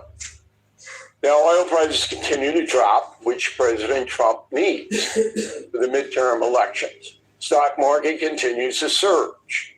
We'll get to the stock market a little later on. I'm going to scold the people who are not participating in our capitalist society. So the scolding is coming up in this broadcast. So today, Tuesday, June 16th, the president is meeting and schmoozing with all the G7 leaders and others.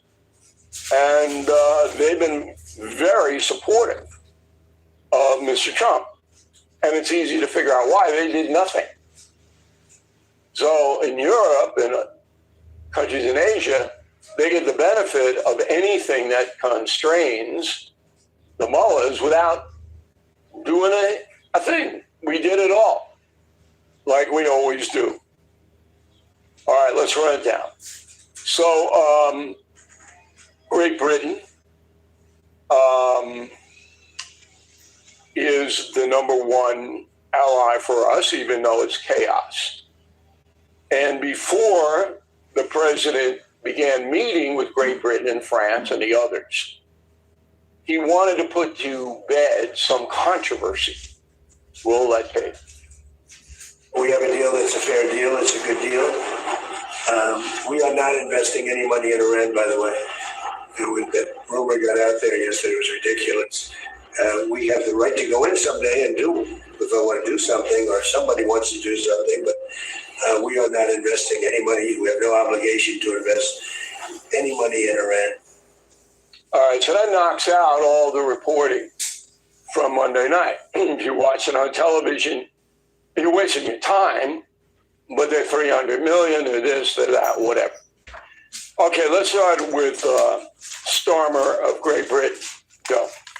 I want first to welcome the breakthrough reached last night between the US and Iran. And I congratulate President Trump, the mediators from Pakistan and Qatar, and all those involved. This is a hugely significant moment. Okay, remember, before the treaty was announced, the American media said it was no good. But there's Starmer, and Starmer's got his own intel circles, okay, saying it's great, great. Here's Macron of France. Go. I think yesterday was signed a very important agreement, a peace deal with Iran. And it's a very important one because first it will fix the nuclear issue. And it's a very important matter for peace for the whole world. And that's a bit optimistic. The mullahs could violate this deal at any time, and there's a likelihood they will. Okay.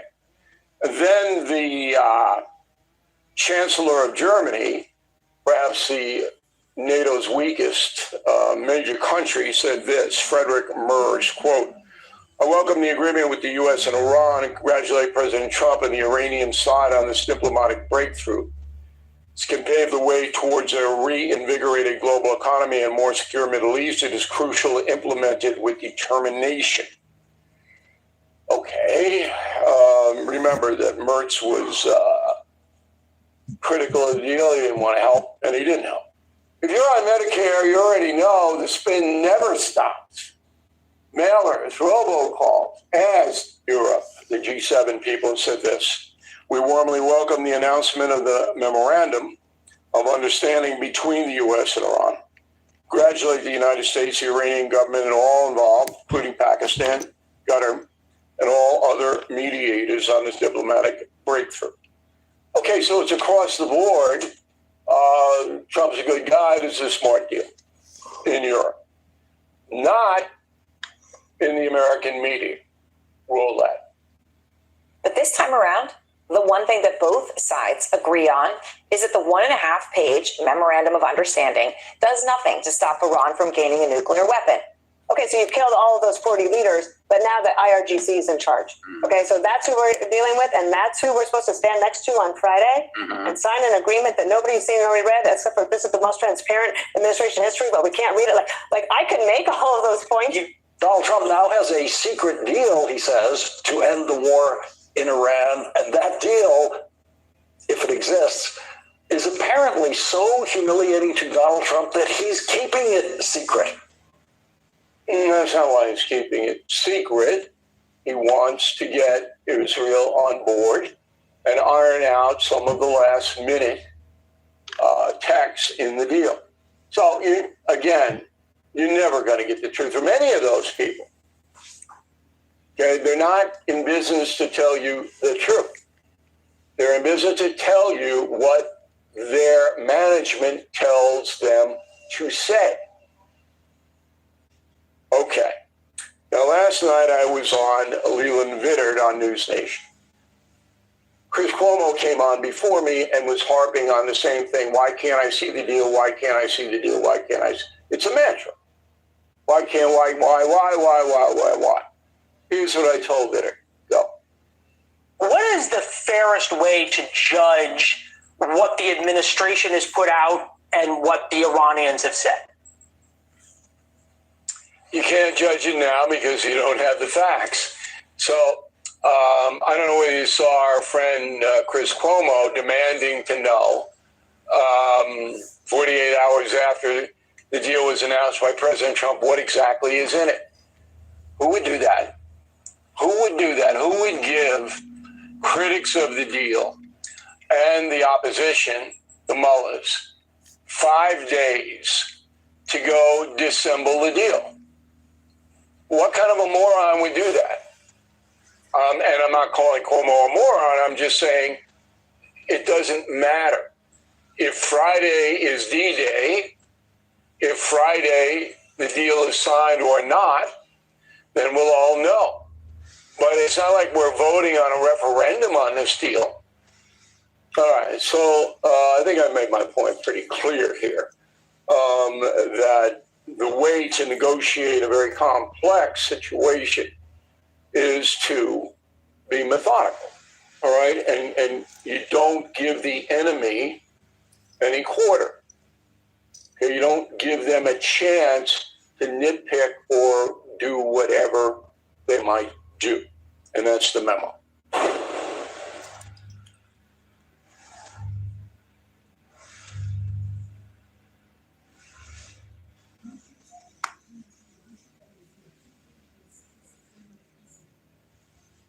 Can every morning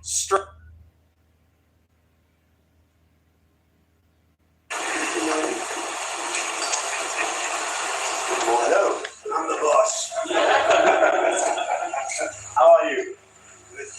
That's how the one and only Donald J. Trump walks into a meeting with the world's 7 largest advanced economies and lets them know who's the real center of it all. And he proved it every step of the way. Something just happened on the world stage the fake news media doesn't want you to see. Something massive. Something that's going to rewrite everything the globalists, the legacy media, and the anti-Trump crowd have been telling you for months. Trump didn't just walk into that G7 summit. He didn't just attend the meeting. He owned it. He dominated it from start to finish. And here's the kicker. Every single world leader there was forced to admit it. Wait until you see this. Hey gang, it's me, Dr. Steve, your major professor, enjoying yet another glorious day in the Trumpian golden age that you made possible back in November 2024. So if you want a front row seat on how you continue to change the world in ways you never even imagined, make sure to smack that bell and subscribe button. Also, as you know, things are moving so fast right now, faster than I can cover them here. I need you to scan the QR code below for my free Patriot Alerts, and I'll fill in everything this channel can every morning straight to your inbox. All right, let's dive right in here. The leaders of the world's most powerful nations, Britain, France, Germany, Italy, Canada, Japan, and the good old US of A, have just gathered in a stunning alpine resort town on the shores of Lake Geneva, France. The setting was breathtaking. The stakes were enormous. And right from the start, Donald J. Trump made absolutely sure that every single person in that room knew exactly who was in charge. President Trump arrived at the G7 carrying one of the most significant geopolitical achievements in decades in his pocket, a preliminary memorandum of understanding to end the U.S.-Iran conflict permanently. 14 points, signed, delivered, and the world is already feeling the results. Under the terms of the MOU, Iran commits to an immediate and permanent halt to military operations on all fronts, including in Lebanon. Iran also commits to never producing nuclear weapons and to neutralizing its entire stockpile of highly enriched uranium through downblending under International Atomic Energy Agency supervision on Iranian soil. And perhaps most importantly for you and for every family filling up their gas tank in America right now, the agreement calls for a permanent toll-free passage for commercial use. This, of course, after U.S. forces destroyed $1 trillion worth of military buildup over 47 years, rendering Iran basically inert, incapable of projecting power in the region. And as a result, oil prices are already plummeting. Markets are already surging. This is America first in action, and the G7 leaders know it. So when Trump showed up to that summit with his deal in hand, these European leaders who had, keep in mind, had been criticizing him for months, lecturing him, doubting him, ironically, they fell right in line. The G7 joint statement was nothing short of extraordinary. The joint statement describes the agreement as a deal secured, quote, under the strong leadership of President Trump. They mentioned Trump by name and Trump only 3 separate times in that joint statement. Again, let the irony of this moment hit you. The very European leaders who spent months doubting him, criticizing him for not consulting them before military action, saying this is not our war. They're now putting his name in their official communique as the man who made peace happen. Now, here's where it gets even more remarkable, because the Iran deal wasn't the only major win Trump scored at this summit. For over a year, Trump and his European counterparts have been deeply divided over Ukraine, to the point where last year's G7 in Canada ended without any joint. They both declined because they didn't see. I don't care how you slice it. This young man came with receipts. So I just want to make it very clear. Donald Trump radicalized an insurrection on January 6th that killed one of y'all's side of the aisle. Let's be very clear. A young lady was killed there, and she was a Republican because Trump radicalized. Trump did not make the message or make the call to stop. Instead, he told him to storm the Capitol. And so one of y'all's lost their lives because of what he's done. So how do y'all explain that? Okay, so about January 6th, I can speak quite a bit on this issue because I was actually in DC on January 6th. I was scheduled to speak at the Capitol building. It was an event that was going to be taking place coinciding with the other event that happened at the Ellipse. President Trump exited the stage and attendees were instructed to walk towards the Capitol building for these speeches. And before any of this happened, President Trump actually knew, and he had an idea, hey, we need to increase the security. He reached out to DC Mayor Mario Bowser and Speaker of the House Nancy Pelosi and said, hey, let's get the security up for this event. Let's make sure we have enough Capitol police officers there.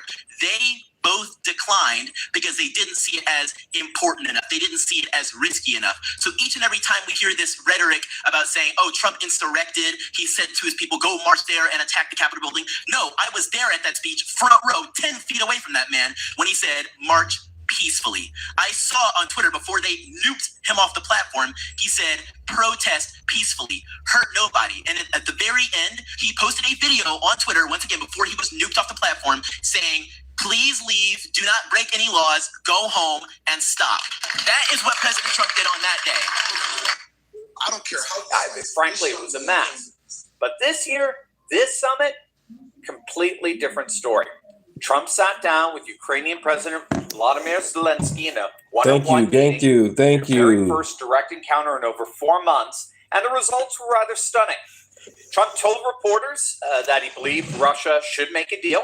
That he had spoken with Vladimir Putin on Sunday, describing the conversation as very positive. He said he'd spoken with Zelensky and called it extremely productive. And he told the world he's going to do.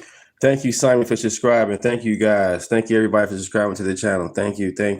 Whatever he can to bring peace. Now, remember, this is part of Trump's strategy to reverse Kissinger here with Russia, okay? He's trying to decouple Russia away from China in a manner comparable to the way Kissinger tried and successfully decoupled China away from Russia. Either way, a principal tenet of American geopolitics is to separate China from Russia. And Trump sees the resolution of the Ukrainian war as an opportunity to do precisely that. But it does appear that all the G7 leaders, with Trump on board, decided to put a bit of pressure on Putin. They issued a unified pledge of unwavering support for Ukraine in its quest to preserve its freedom, sovereignty, and territorial integrity. They agreed to enhance the provision of air defense capabilities, including additional systems, interceptors, and long-range options. And because of Trump's Iran deal reopening the Strait of Hormuz, the G7 agreed that it is now the appropriate All right, we're growing. Thank you. Targeting Russia's oil and gas. Let's get to 2,500 subscribers. 2,500 subscribers. Why not? It's 14 subscribers in the chat. 14 more subscribers. Why not? With tightened Let's grow. sanctions. In other words, Trump's Iran victory unlocked a cascading diplomatic win on Ukraine as well. And if you can believe it, the wins just kept coming. I'm sure you're all fully aware of how selective coverage and bias framing shape how people see the news before they ever get a full picture. What's presented as neutral reporting often steers perception instead of surfacing all the facts. Millions are realizing that news is broken, and luckily there's a solution that helps you see what's being emphasized face-to-face meeting in over 16 months. And by the time it was over, Trump was telling reporters the U.S. is very close to reaching a major trade deal with India, praising Modi as his longtime friend and noting that India is actively investing in American factories and spending heavily inside the United States. But Trump didn't stop there. He also held separate bilateral meetings with the Emir of Qatar and UAE President Sheikh Mohammed bin Zayed Al Nahyan, two of the most powerful figures in the Gulf, with discussions covering regional security, energy cooperation, the demining of the Strait of Hormuz, and investment partnerships. Remember, this is all part of the rising Abraham Accords peace and prosperity architecture for the Middle East that combines Israeli muscle with Arab money that was brokered and secured by the United States. Iran was the principal impediment to that vision, and that impediment has just been permanently defanged. Trump also met with Egyptian President Abdel Fattah el-Sisi, covering the broader Middle East picture. So the full picture is staggering. In just 3 days, Trump closed a framework deal with Iran, broke through on Ukraine, rallied the G7 behind unified sanctions on Russia, held 5 separate bilateral meetings, and attended a gala dinner at the Palace of Versailles, all while somehow finding time to walk into a room and remind the whole world exactly who is running the show. And again, the contrast here with what the legacy media's desperately been trying to convince their dwindling audience couldn't be starker. For years, the globalist media has told you that Trump was destroying America's relationships with its allies, right? That he was isolating the United States on the world stage. That his America First approach was reckless and dangerous. CNN, MSNBC, New York Times, BBC, they said over and over and over again. But look at what actually happened in Evian, France. Trump didn't just influence the meeting, he dominated it. He was literally the center of the G7 world.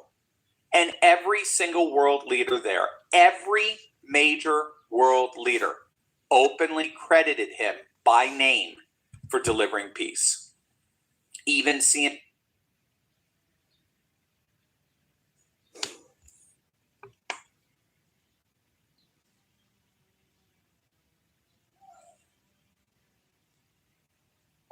France for the G7.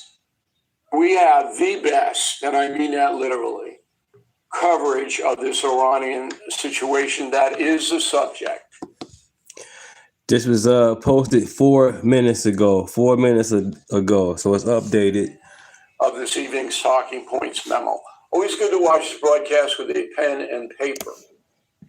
And you're going to hear things that contradict the other news agencies. Trust us. We will back everything up. So President Trump, as you may know, is in France for the G7 meeting, but everybody's there. And the French and the Europeans and the Asians and the Japanese are all very happy about the cessation of hostilities between Iran, USA, and Israel. And they won and did nothing to help the United States and Israel tamp down the threat from this terrorist state, Iran. Zero. So they get the benefit of all of our tax money, and we'll get into that. Europe gets free riders again. So why wouldn't you be happy? And they're all clapping for Trump, and they like him now. Okay, gone is Greenland. All right, so the president opens with what exactly the deal is with Iran. Go. And it's a memorandum of understanding. If it doesn't get done in 60 days, that's all right. We go back to bombing. Yeah, we don't want to do that because it's so good. But we might have to, because we're never going to let them have a nuclear weapon. So that was the headline today, that the Iranian pursuit of a nuclear weapon is dead. It's not dead, but it's badly, badly damaged. Now, people believe what they want to believe. The Democratic Party is going to tell you that President Obama had the Iranians locked down, that there was no threat. All right. I mean, it's a useless debate. It's useless. So we assume, and I hope I'm right because I don't want to mislead you, that Iran did ramp up its uranium enrichment and was a threat. So we assume that is true. The Trump haters and his opposition will never believe that. You can take them down a mine, they're not going to believe it. Now, that was a justification for the conflict, along with a few other things, but that was the big one. Okay? And the president addressed it. Go. Importantly, Iran has agreed that they will neither produce nor procure a nuclear weapon. Neither produce, because originally they said, they talked about that they will not develop a nuclear weapon. And some people found it okay. These guys didn't, in all fairness, but some people, but I didn't like it. Said it won't develop. I said, what happens if they should buy? I don't know. It's very dangerous for somebody to sell, because whoever sells them a nuclear weapon will get nuked themselves. If they sold a nuclear weapon, only a few that could do it, they would be nuked. They wouldn't have that country long. So it's a very dangerous thing for somebody to do. But I wanted it in there. So it's develop, procure, buy, anything. And you'll see that when you see the agreement, but it's appropriate that we release the agreement. And we did send a copy to Israel, by the way. All right, so the agreement is around now, and the media has it. It's supposed to be signed on Friday, okay? Then the money question. There's a lot of Americans that are outraged that we are buying, pretty much buying, Iran's cooperation against a terrorist state. Here's what the president said about that. Go. So we don't give them money. We don't give them any of that. And what happens is, with time, if they behave, if they be a citizen of the world, a reasonable citizen of the world. And the president defined it further that they're going to unfreeze Iranian money, which is held all around the world in banks. And that was frozen because of economic sanctions against Iran. Violations, there's just endless violations. And the UN and other countries said enough, and we're going to freeze the money. So that money will be released, okay? And then there will be money coming from the Gulf states when they make deals with Iran. Now, I don't know what the deals are. President Trump is a little foggy on this, but he believes that Iran then, with all its oil exporting, will make up a lot of money. The number bantered around is 300 million. But he says flat out, we, the United States taxpayer, are not paying Iran. Obviously, I hope that's true. Okay. Then he talks about, this is a legacy thing. I reported this yesterday. Trump's legacy versus Obama's legacy. And again, the Democrats are never in a million years going to say the Obama nuke deal with Iran was a bad deal. They are never, and Trump's never going to say there was anything good about the deal. So forget it. It's a waste of time. But as an extension of that, President Trump said this. Go. And Iran got stronger and tougher. If we didn't blow them up the first time and then blow out those weapons, they would have been unstoppable.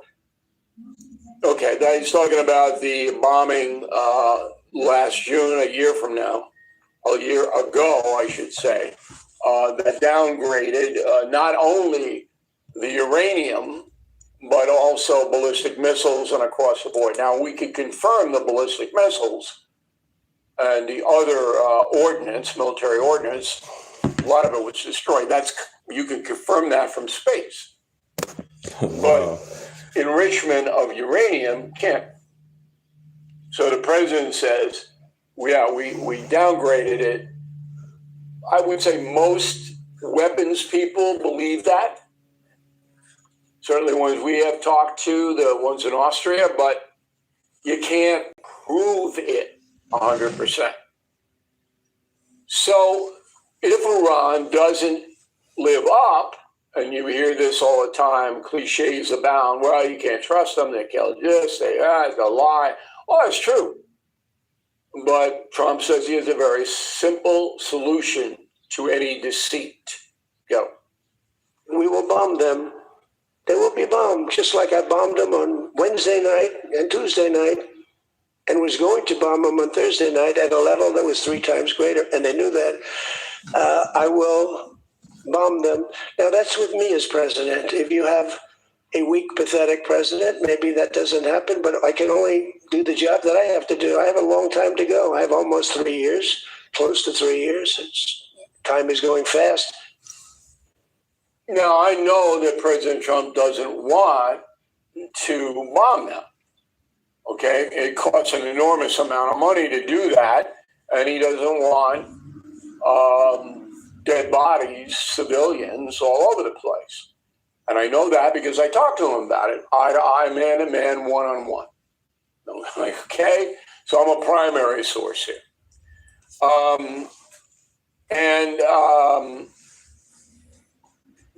So far, according to Pentagon, we have spent $30 billion on the Iranian conflict. $30 billion. A lot of money. Spain didn't kick in anything, as I mentioned. All right. Wow. So I wish you guys were all here if you have any other questions. The other thing that that the president really didn't address, okay, and I was disappointed that he didn't. So we didn't get the weapons inspectors. He didn't get that. What about Hormuz? So Hormuz is open now, and the Iranians are shipping oil out of there through tankers, and every other country shipping in and out. So it's open. But who controls it? Who controls that body of water? Apparently that's not in any memorandum or any treaty or anything. It's pretty important. Is it a line important? Did we go to war to open the Strait of Hormuz? No. But because the Iranians were effective in intimidating the insurance companies that spend an enormous amount of money on the tankers, insuring the tankers, a lot of tankers didn't move in there. It wasn't that Iran had all this ordnance that they would throw, it's just a threat of it. And that paralyzed a lot of oil sales. And then Herbert Hoover made an appearance in the president's speech going, Trump said, I don't want to be Herbert Hoover and preside over a worldwide depression. And that was Iran's big weapon, that they would create so much chaos in the shipping of oil that the world would go into a recession or depression. And Herbert Hoover, and I was complimented because Donald Trump read my book.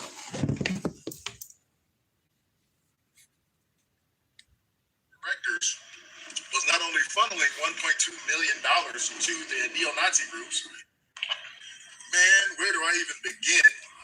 It just keeps getting worse. The news just keeps getting worse and worse and worse. So the SPLC, they found one of the directors was not only funneling $1.2 million to the neo-Nazi groups, but she was actually banging one of them. The group that's supposed to be fighting for black people, ending racism so life can be better for African Americans and others, was not only funding them, they were fornicating with them.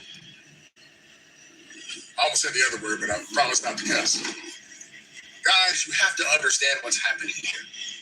The SPLC, Black Lives Matter, and all these other groups, these groups that are attached to the Democratic Party, they are the tentacles of the Democratic Party. You got to understand. I was a... Came from the monkey because we never had the monkey blood. For two,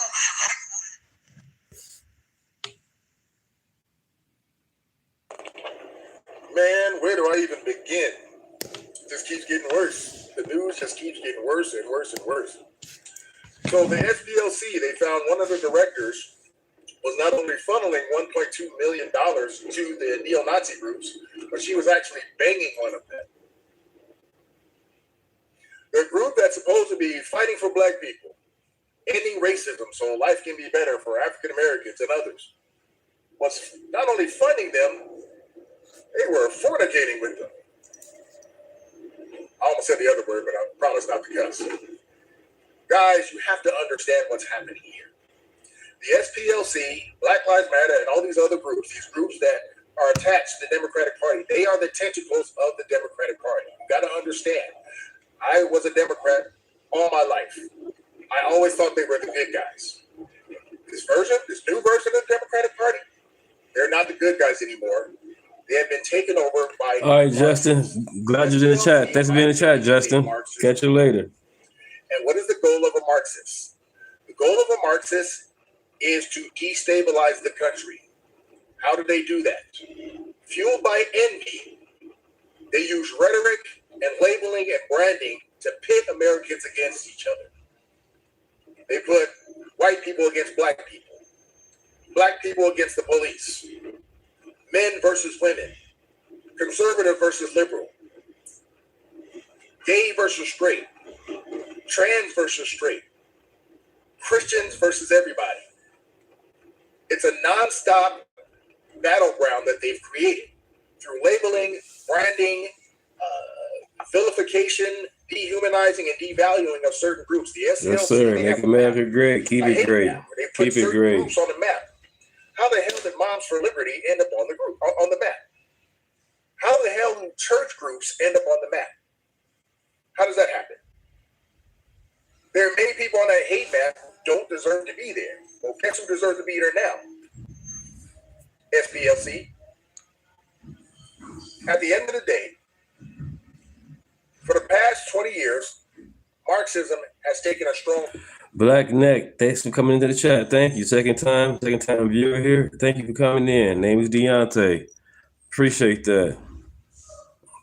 Thank you. foothold in this country, and now they're presenting themselves. They've got a stronger grip than I've ever seen before. If you don't believe me, you have a cultural Marxist running New York City right now. Forget about democratic socialists. Let's call it what it is, Marxist. Washington, D.C. is on track to elect a Marxist. Chicago has a Marxist. I believe L.A. is going to have a Marxist. I honestly believe that. And the job of Marxists is to sow discord to completely destabilize the country so that the whole country will see eventually that socialism is the only option. And it's starting to happen. If you don't believe me, just look around. It is slowly happening. Guys, here's how it works. There's a perfect analogy of what we're experiencing today. Here's the analogy.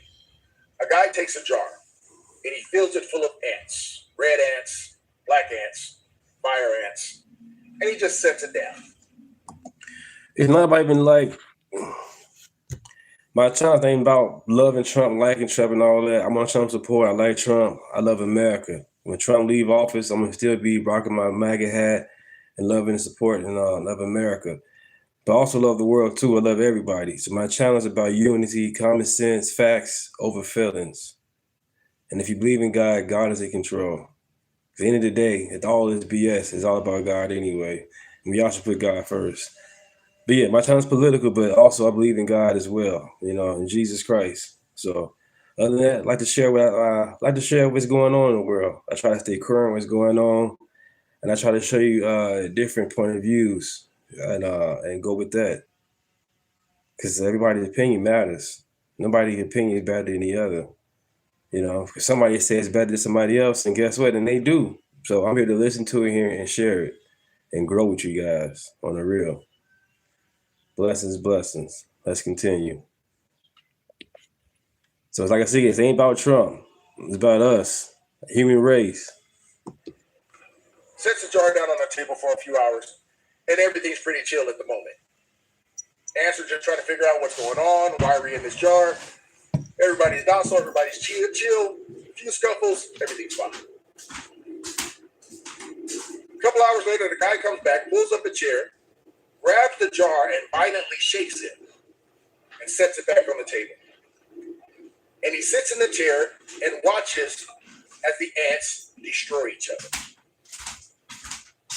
That's what this version of the Democratic Party has become. Right. I'm ultra MAGA, baby. To maintain power, they don't mind watching Americans go at each other's throats. They don't mind using groups like Black Lives Matter. You in Wales? That's what's up. To sow discord and brand and label people and dehumanize and vilify people. They don't mind doing that as long as it keeps them in power. And it actually works for them. This isn't the Democratic Party I grew up loving. This is a whole new version. And it's evil. How did we go from the 90s when you asked blacks and whites how race relations were going? And how did we go from where they used to say, yeah, you know, there's room for improvement, but things are pretty good. I saw a video about that. How did we go from that to 2012, 13, 14, what we're experiencing now? Everyone believing that race relations are worse than they've ever been. How did we get there? Guys, the fuel that drives Marxism is envy. Envy. You have it, I don't. So in order for me to take it for you, I have to knock you down a few pegs. I got to turn you into a monster. I got to make you feel guilty about your existence and everything you have. I have to sow discord and make each other fight. To destabilize it, to bring you down a few pegs, because you have what I don't. Be careful, America. It's a slippery slope. Be careful. It's real and it's dangerous.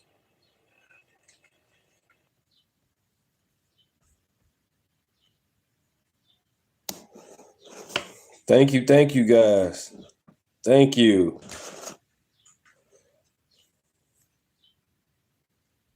Confronting the presidents, and we went into the Hoover thing big time. And he knows that now. Did he use that off my book? I can't say, but I know he read it. If you're on Medicare, you already know the spin never stops. Mailers, robocalls, ads telling you they've got a better plan. And big insurance is the one keep your prescriptions, your priorities to chapter. I'll call. And okay, we just don't know what that's going to be. I don't suspect it's going to be a major problem because, again, money drives this. Money is driving this. And the Gulf states, and he mentioned all of them, you know, Qatar and Saudi Arabia and the Emirates and all that, they're going to make deals with Iran, financial deal. Everybody's going to be in the Iran business for a while. And Trump knows that. And that was part of the equation to the mullahs. You know, you want to rebuild your country, this is the way to do it because we've destroyed your country. All right, now dissent.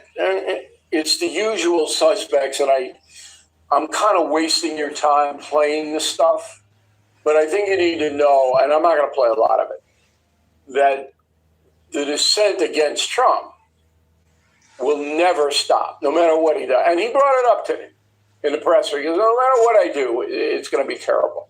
So the first one was NBC in the form of MS. Go. He's complaining about how much dropping American bombs costs $250 million and bombing for another 2 to 3 months wouldn't make a difference. That's an incredible signal to the Iranians, the Chinese, the Russians, that President Trump has no stomach, for military conflict. It's amazing.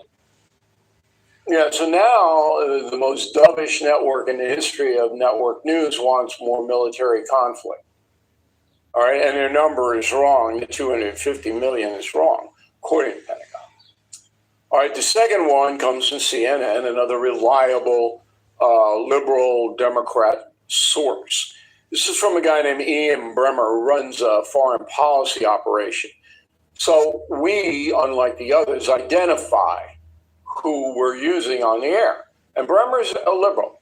Okay, CNN would never tell you that, but they couldn't wait to book Murphy in Connecticut, every bomb thrower in the world that hates Trump, that CNN is just lining them up. Okay, here's what Bremmer said. Go. Not a single one. Not the ballistic missiles, not the nuclear file, not the support for terror or for proxies in the region, not choosing the next supreme leader, not rescuing the Iranian people. There was not a single war goal that the Americans decided that this was why they had to go and decapitate the Iranian regime that is being resolved by this agreement. Not one. Well, that's simply not true. All right. You got a framework that says this country is not going to pursue a nuclear weapon. You got it in writing. So either Bremer doesn't know what he's talking about or doesn't care to tell the truth. And the second one is that because Iran is so bellicose and so aggressive, that Israel in particular wanted to downgrade their missile program, which happened. Yeah, that happened. And you know that their leader was killed, and you know, so I mean, guys like that, these are just say anything. They're not fact-based guys. All right, one guy who is a fact-based guy is Jerry Baker, and he's a columnist for the Wall Street Journal. Here's how he sees it. Go. We keep seeing very good numbers on jobs. Inflation has gone up a bit, but will come down again. The underlying performance of the US economy is really very robust. And that's why, again, whatever one thinks of the security aspects of this, getting the world economy back to some sort of an even keel and stability is going to be good for the There you go, Jerry. All about money, and it is. And so it's the usual stuff. Now, when I was watching President Trump, I watched the whole thing. I thought it was pretty good. I would have liked to have heard more specificity, particularly on how you're going to be monitoring. You know, he said, well, we got the space stuff and we got eyes on the gates and the nuclear, but 3 miles down on the ground, you know, I would have liked to hear more about that. And then Hormuz, I still don't know what's going on there. I don't expect that to be big, as I said. And the final thing is Israel got screwed in this deal. Israel gets nothing out of this deal at all, and President Trump wants to constrain them. You know, his words were, look, every time they kill a Jewish person, and he's talking to Bibi Netanyahu, you don't have to blow up 5 buildings. Okay. And Israel got nothing out of this at all. You're going to make this work. And this is what she's the Vince Everett Ellison show.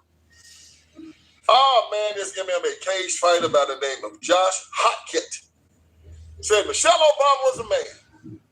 Y'all, we're going to have to talk about that today on the Vince Everett Ellison show.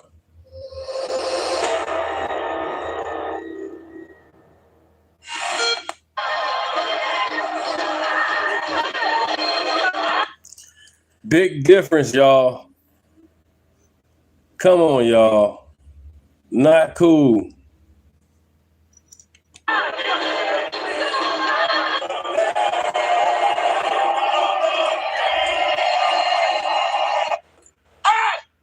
Let's get this thing started. Man, what a difference 2 years has made. 2 years ago, Joe Biden and Kamala Harris in the White House lit up in rainbow colors. They were out there saying, I will survive, it's raining men. And now look what's going on. MMA fight. Cage fighting at the White House. Before I get into this, I first want to say, Happy Pride Month. To all the black Democrat men out there, I know this is you guys' month. You know, you black Democrat men, RuPauls and Billy Porters and Barack Obamas, little Nas X's of the world. Yeah, man, this y'all month. They need to start saying Pride Month. Just call it Black Male Democrat Month, because believe me, as I've said before, if you are a man, especially a black man, a Democrat, yeah, you gay. And according to you guys, ain't no problem with that. So I'm not casting aspersions. Be proud of it, man. You know, like you know, you got the women on you guys' side say shout your abortion, shout your gayness. You're giving your sons over to the Democratic Party, to the LGBTQ community. You know the schools are transitioning them. You know that the schools are grooming them. You know it. You know that the Democratic Party and these sanctuary states for LGBTQ are run by Democrats. You know it, and you vote for the party. So, to all my black Democrat men out there, happy Pride Month. Damn. And hang out with your openly gay white Democrat brothers and go to town, go to town, go to town, go to town, go to town. Now this feeds into what we're getting ready to talk about. Josh Hawkins won his match at the White House. And I hope they'll let me play the clip because I know they're trying to hold these things down now. You know, copyrights and whatnot. But after he won, he said, God bless America, all this patriotic stuff. Then he said, and Michelle Obama is a man. Josh Hawkins surprised the crowd with a shocking statement during the UFC Freedom 250 event on the White House lawn on Sunday.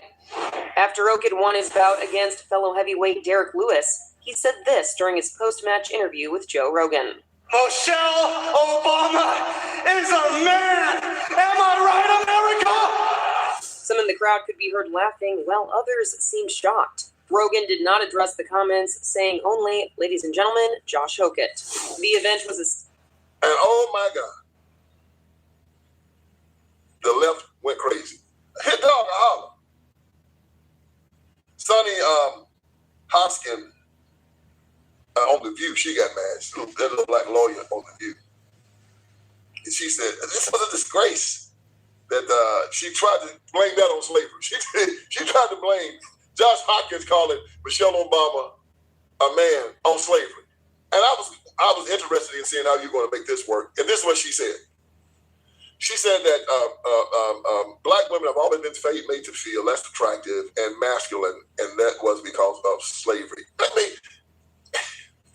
For a long time, and the roots are in slavery, black women have been slurred and made to feel that they were unattractive, made to feel that they were masculine, made to feel that they were they didn't have the femininity that a white woman would have. And so there's this intersectionality between racism and sexism that was on full display at the White House. The crowd laughed at Black and White Sports on YouTube. The no-holds-barred truth on sports. The main event starts now. Well, guys, I told you that Pride Night was going to die in Major League Baseball. And we're already starting to see that happening.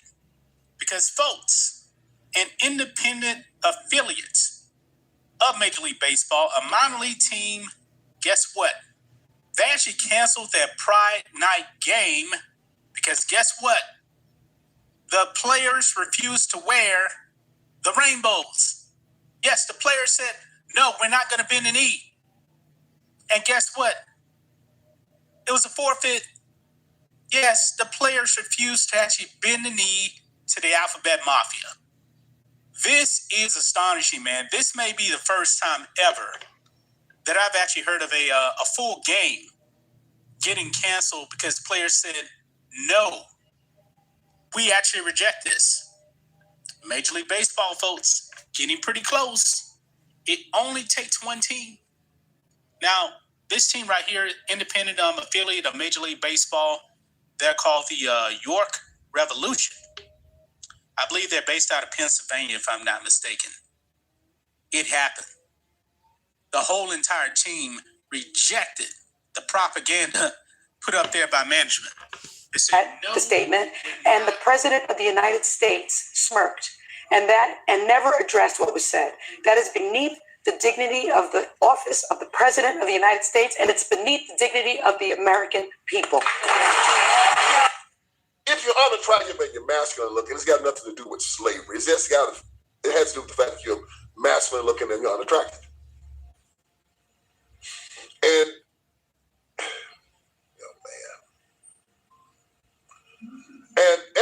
anything in America that criticizes the Obamas, they want to apply it to all black people. Like there's some type of DNA link between all black people and the Obamas.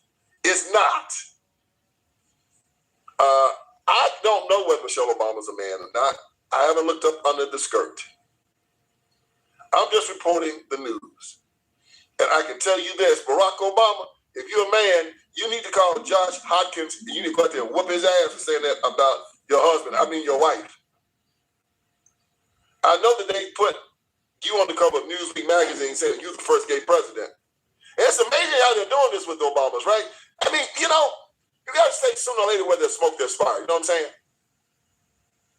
They light the White House up in rainbow colors. Barack Obama says that every young man is supposed to have gay mentors. I had a gay professor in college at a time when openly gay folks still weren't out of line, who became one of my favorite professors and was a great guy and would call me out when I started saying stuff that was ignorant. You need that to show empathy and kindness. And by the way, you need that person in your to show mama, your auntie, your sister, a boy who your female cousin. You don't need no gay man to do that. You get too many female relatives for that. You don't need no man for that. You get female relatives for that. That's their role. Who's gay or non-binary or whatever. They have somebody that they can go, okay, I'm not alone in this. Larry Sinclair comes out on Tucker Carlson and says him and Barack Obama got down in the back of a limousine and snorted cocaine. Cocaine. I know where to get it. What happens next? We get back in the limo. The driver takes us wherever it is that Barack had instructed him to take us. I had given Barack $250 to pay for coke. He gets out, comes back. I start putting a line on a CD tray to snort. And you're in the limo. Yep. Driving or parked? No, the driver's driving. Yep. I start to put a line on a CD tray, and I just happen to notice that he pulls something else out of his pocket. And next thing I know, he's got a little pipe and he's smoking. So I don't have an issue with it. I mean, some people smoke, some people snort. Smoking and cocaine. Yes. So as I'm doing a line, I just start. This is the part where you kind of make your move to see where things are going. So I just started rubbing my hand. Yeah. You have this comedian that came out and said that Michelle Obama was Joan Rivers came out and said that Michelle Obama was a tranny. And she dies a few days later. Ms. Rivers, how are you? You made a ton of news officiating the wedding in New York yesterday. Is this like a new cottage career move for you? I'm so excited. Okay. And I should do very well because I don't charge. And do you think that the country will see the United States will see the first gay president or the first woman president? We already have it with Obama, so let's just calm down. Got it. No, Michelle is a trend. I'm sorry, she's a what? A transgender. We all know. Oh my gosh. It's okay. He does it. I'm just saying. I'm just reporting what's going on out there. This is what people are saying.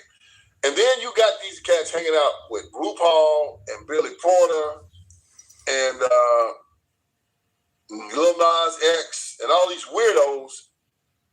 They're bringing this Sam Britton guy in there. They're hanging out with Pete Buttigieg.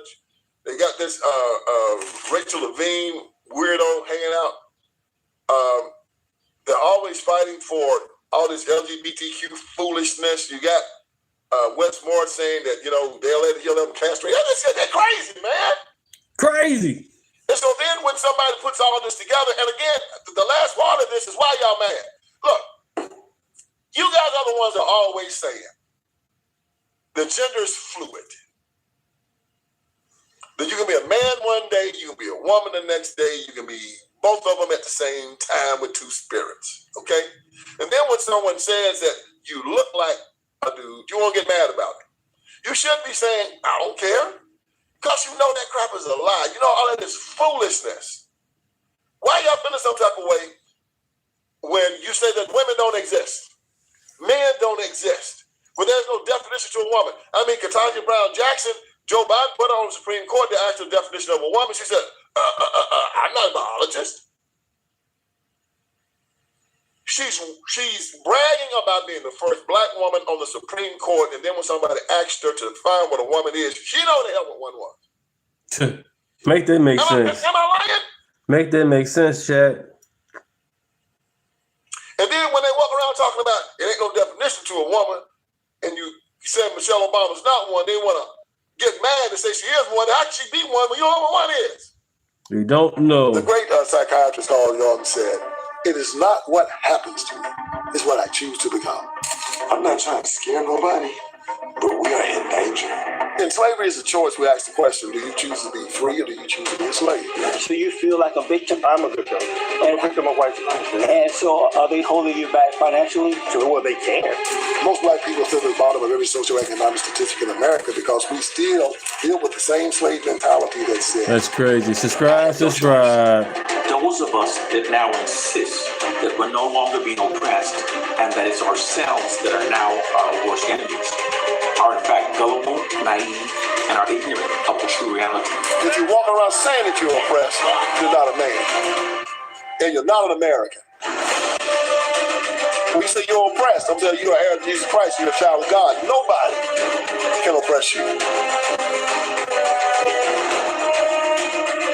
Our religious heritage is rooted in the regrettable experience of slavery. And I'm scared. Scared. When you talk about the vestiges of slavery, that is the vestige of it. A mentality that says that I cannot change my plight, I cannot change my life. I have no choice. The man who says he is free, the man that says he's a slave are both correct. Slavery is a choice.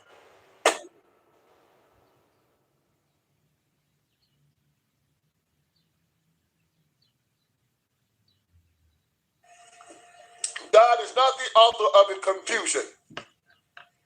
He is the author of order. Everything in its right place. Everything specifically defined. Things are not fluid. Things are absolute. There are no gray areas. If they are gray areas, they are to be taken out or put aside and said, these are anomalies. But they are never the rule. We do not debase ourselves to the common denominator. So the Democratic Party is having to deal with its own bullcrap, deal with its own stupidity. They have to deal with the fact that they've had trans men at the White House, men that call themselves women, women that call themselves men, and now that everybody's confused about what, everybody on their side is confused about what men and women are, and when people over here basically mirror this confusion, they want to feel some type of way. This is going to get worse. This is not going to get better. I think that America's at a tipping point, and history is going to look back at this time and look at it like we looked at slavery. It's a time of just insanity. And we're going to look back on this and how could America have been so stupid and so idiotic to even believe that there wasn't any definition to life. There was no definition to male and female. There was no definition to right and wrong. There wasn't a definition to marriage. This is what the Democratic Party has wrought. And then when you make them face their own reality, they have to get angry. They said you can identify as a man or a woman, but if you try to identify, if a white person tries to identify as black, they want to get angry. They want to say they want a colorblind society, but then when they try to take these majority black districts that are segregated and say, okay, we're going to integrate these districts, they get angry.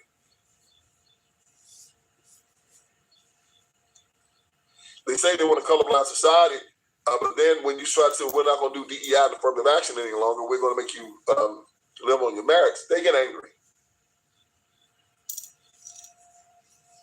They try to use their own population as cannon fodder for their power.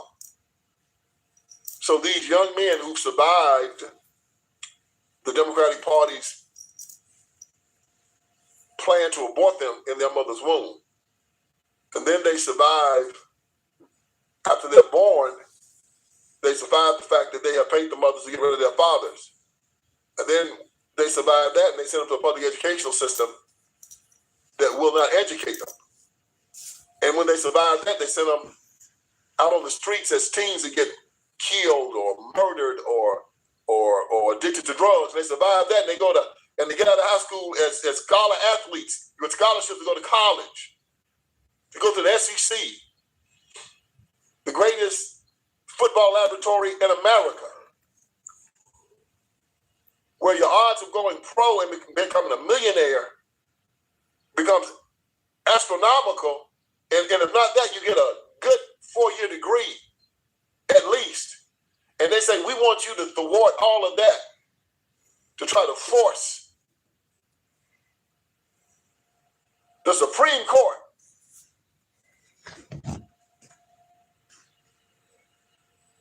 to rescind his order on redistricting, or force state legislatures to not redraw our districts. Yeah, for them.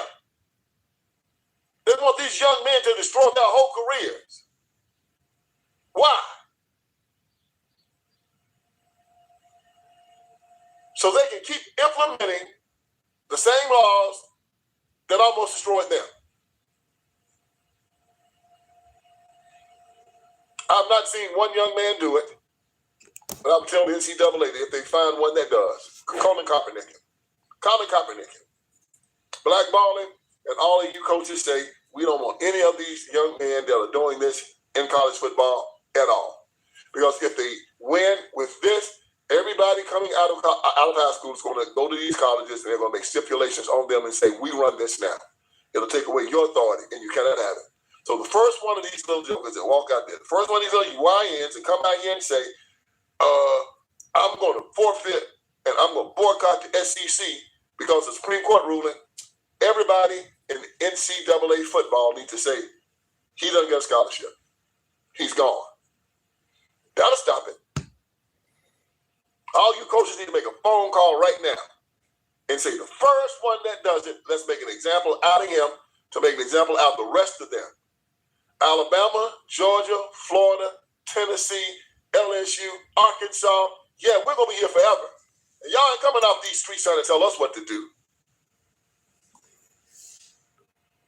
But I digress. They've created this insane environment that is taking black people and put them down at the bottom of every socioeconomic statistic in the United States of America. But this was a happy ending. Well, not a happy ending. This is the Miller Pride Month. And this brought attention again to the stupidity of the Democratic Party and why every Christian and every man should leave this party. If the Amazons want to stay, let them stay. But every man, black, white, Jew, Gentile, Asian, every man should get out of this party. Every Christian should get out of this party. Thank you, guys. Thank you. American, every capitalist should get out of this party. This party should be left to feminists, LGBTQ, and communists. And basically, if you are in the Democratic Party, that is who you are. You are a feminist, you are LGBTQ, You are an atheist and you are a freaking communist. That falls right in line with the perverts, liars, psychopaths, anti-Christian bigots, thugs, hoes, and rappers. So, the dividing line is here. Josh Hawkins said Michelle Obama's a man. A lot of other people say it too. Say it also. I don't know. I can't sign off on it one way or the other. I'm just telling you what they say on the street, and I'm bringing the news to you. And I'm going to keep bringing it to you because I'm here to wake you up. Hope I did you some good here today. So join me again for another edition of the Vince Everett Ellison Show. I'm Nicole Chapman. And I'm Vince Everett Ellison. There's the victim narrative in the United States of America that says you have no control over your lives, no control over your agency. And they're basically saying that you're an animal, that you're a slave. I don't believe that. I don't think it's ever been the case. As an heir of Jesus Christ, as a child of God, I cannot be oppressed. I cannot be a victim. I do not think I am, nor do I think that any American ever has been, or any person.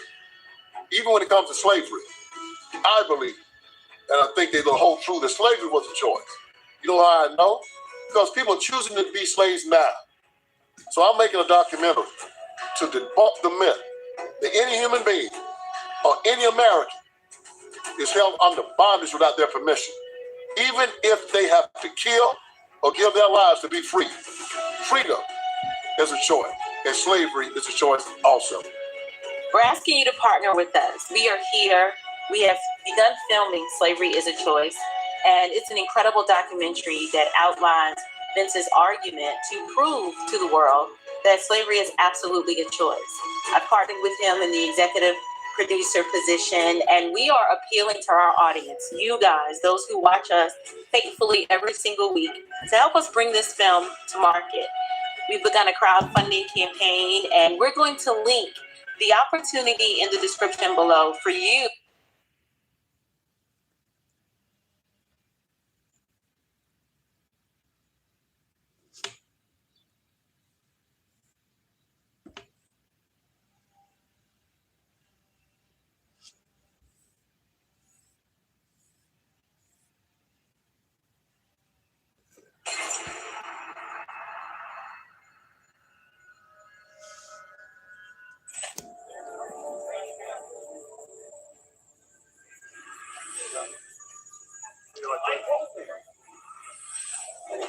Whoa, what is that?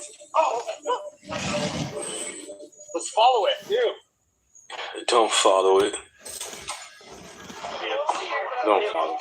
We can start land over here.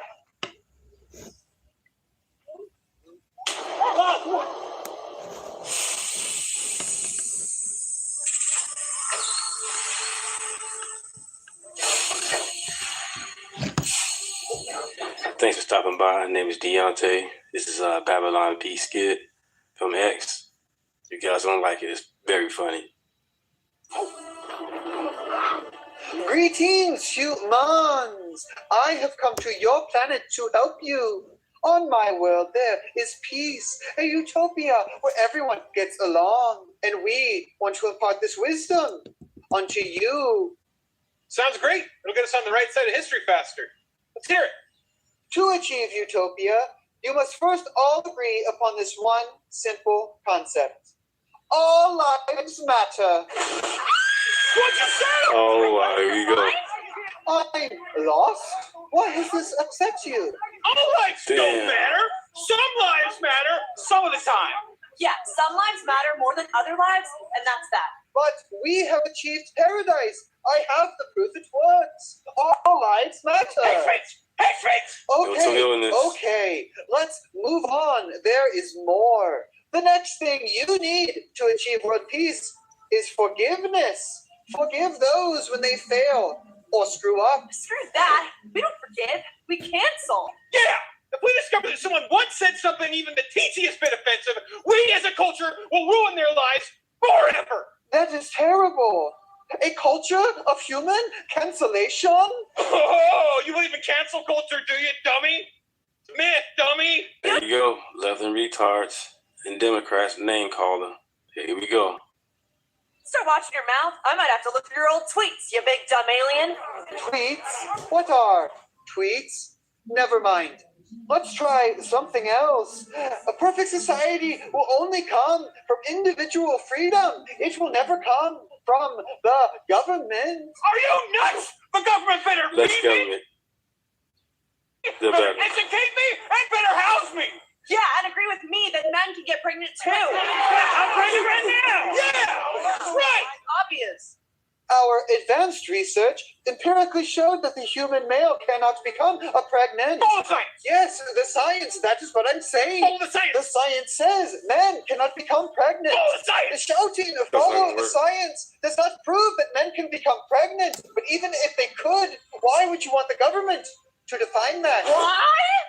So they can force others to believe it too. Yeah, the government should have the power to force people to believe things as long as I believe them too. This is irrational, illogical, and will never lead to a utopian society. Government!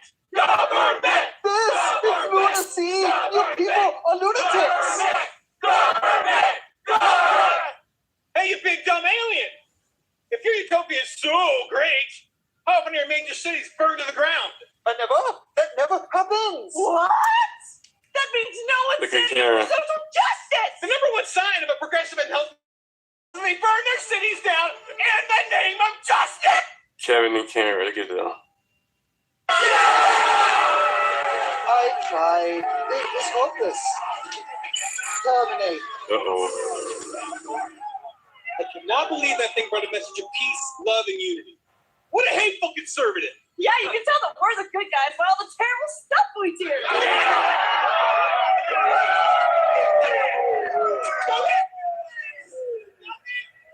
Boom, boom, boom. Like, share, and subscribe. Name is Deontay. Let's continue.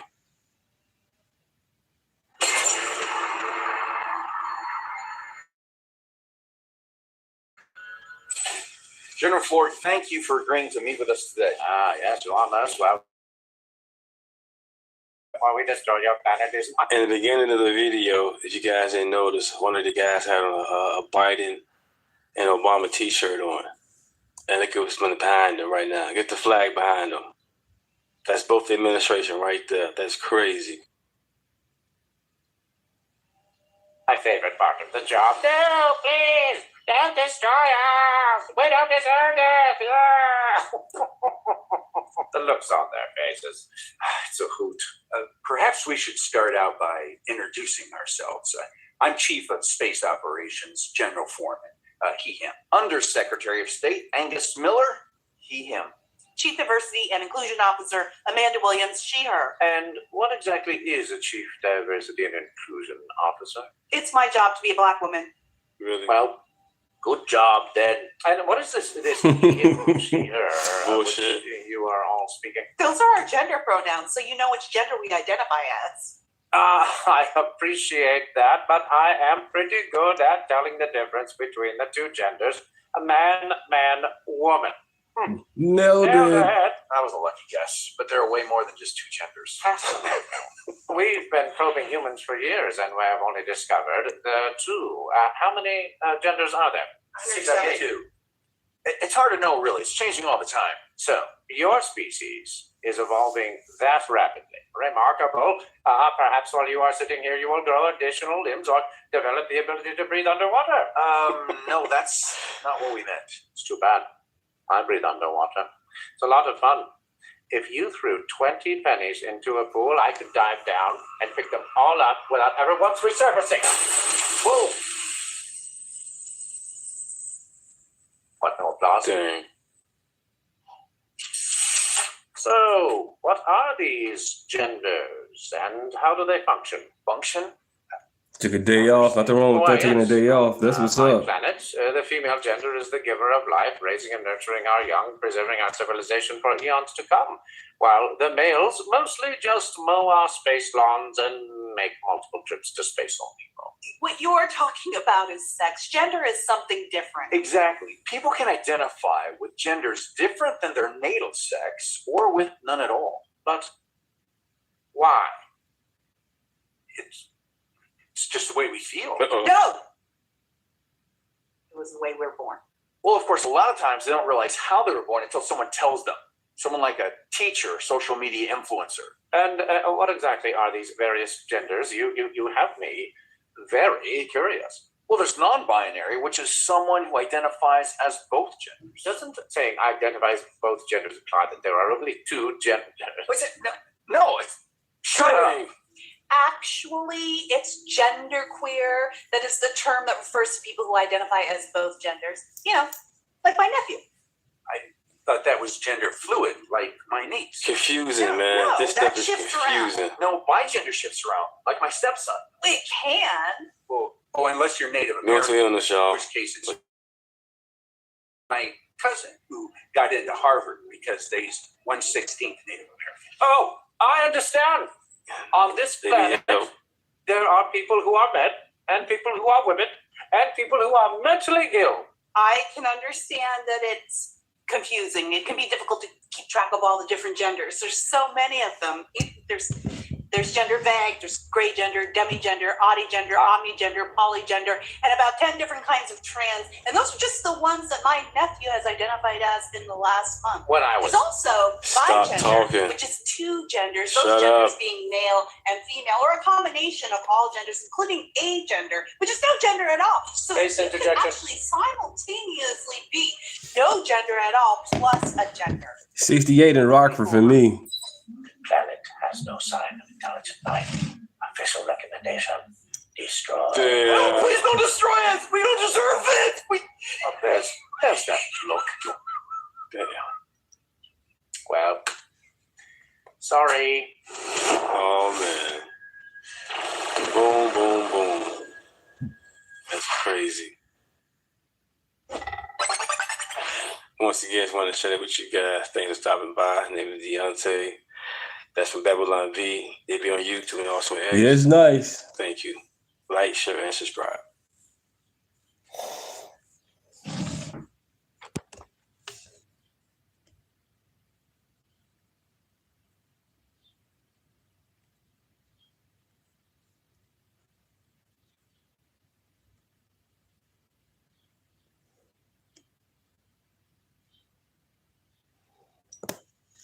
But this is my YouTube homepage, you guys. This is my page. This is how it looks.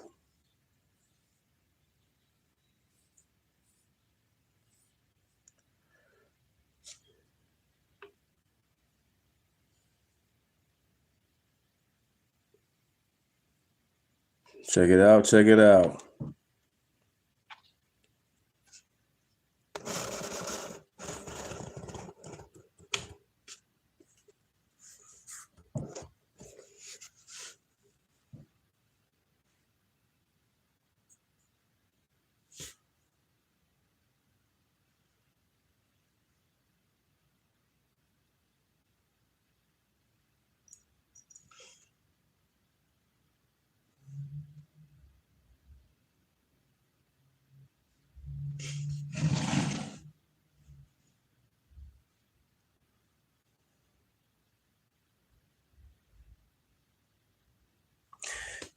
Thank you. Thank you. Thank you, Sonny. What's that say? Oh, thank you, Bunny. Thank you, Bunny. Thank you for that. Thank you, everybody who subscribed to the channel. Thank you so much. Thank you.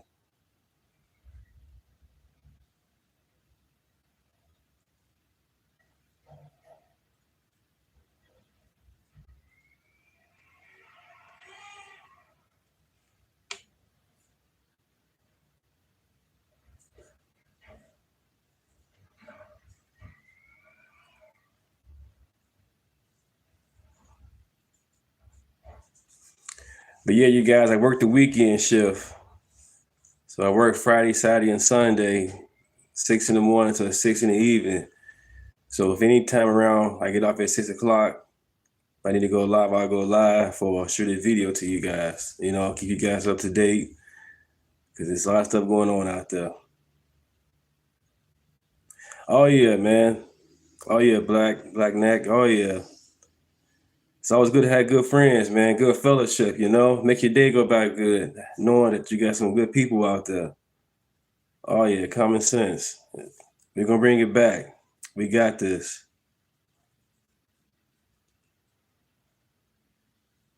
Yep, it's all about love in this chat. no hate, unity, humility.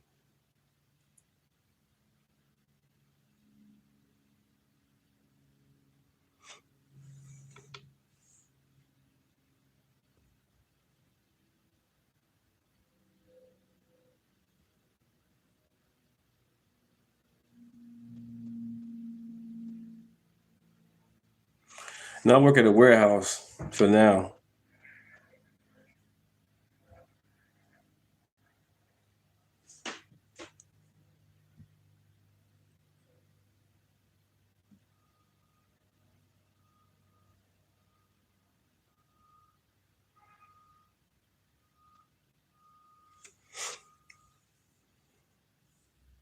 My wife, she does home care.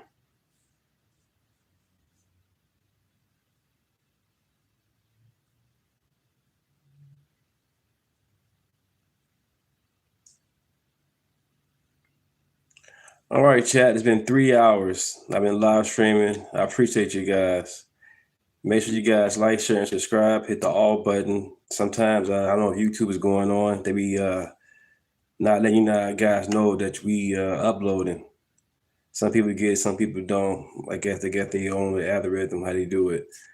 But make sure you guys hit the all button, subscribe, and share. I'll be back soon.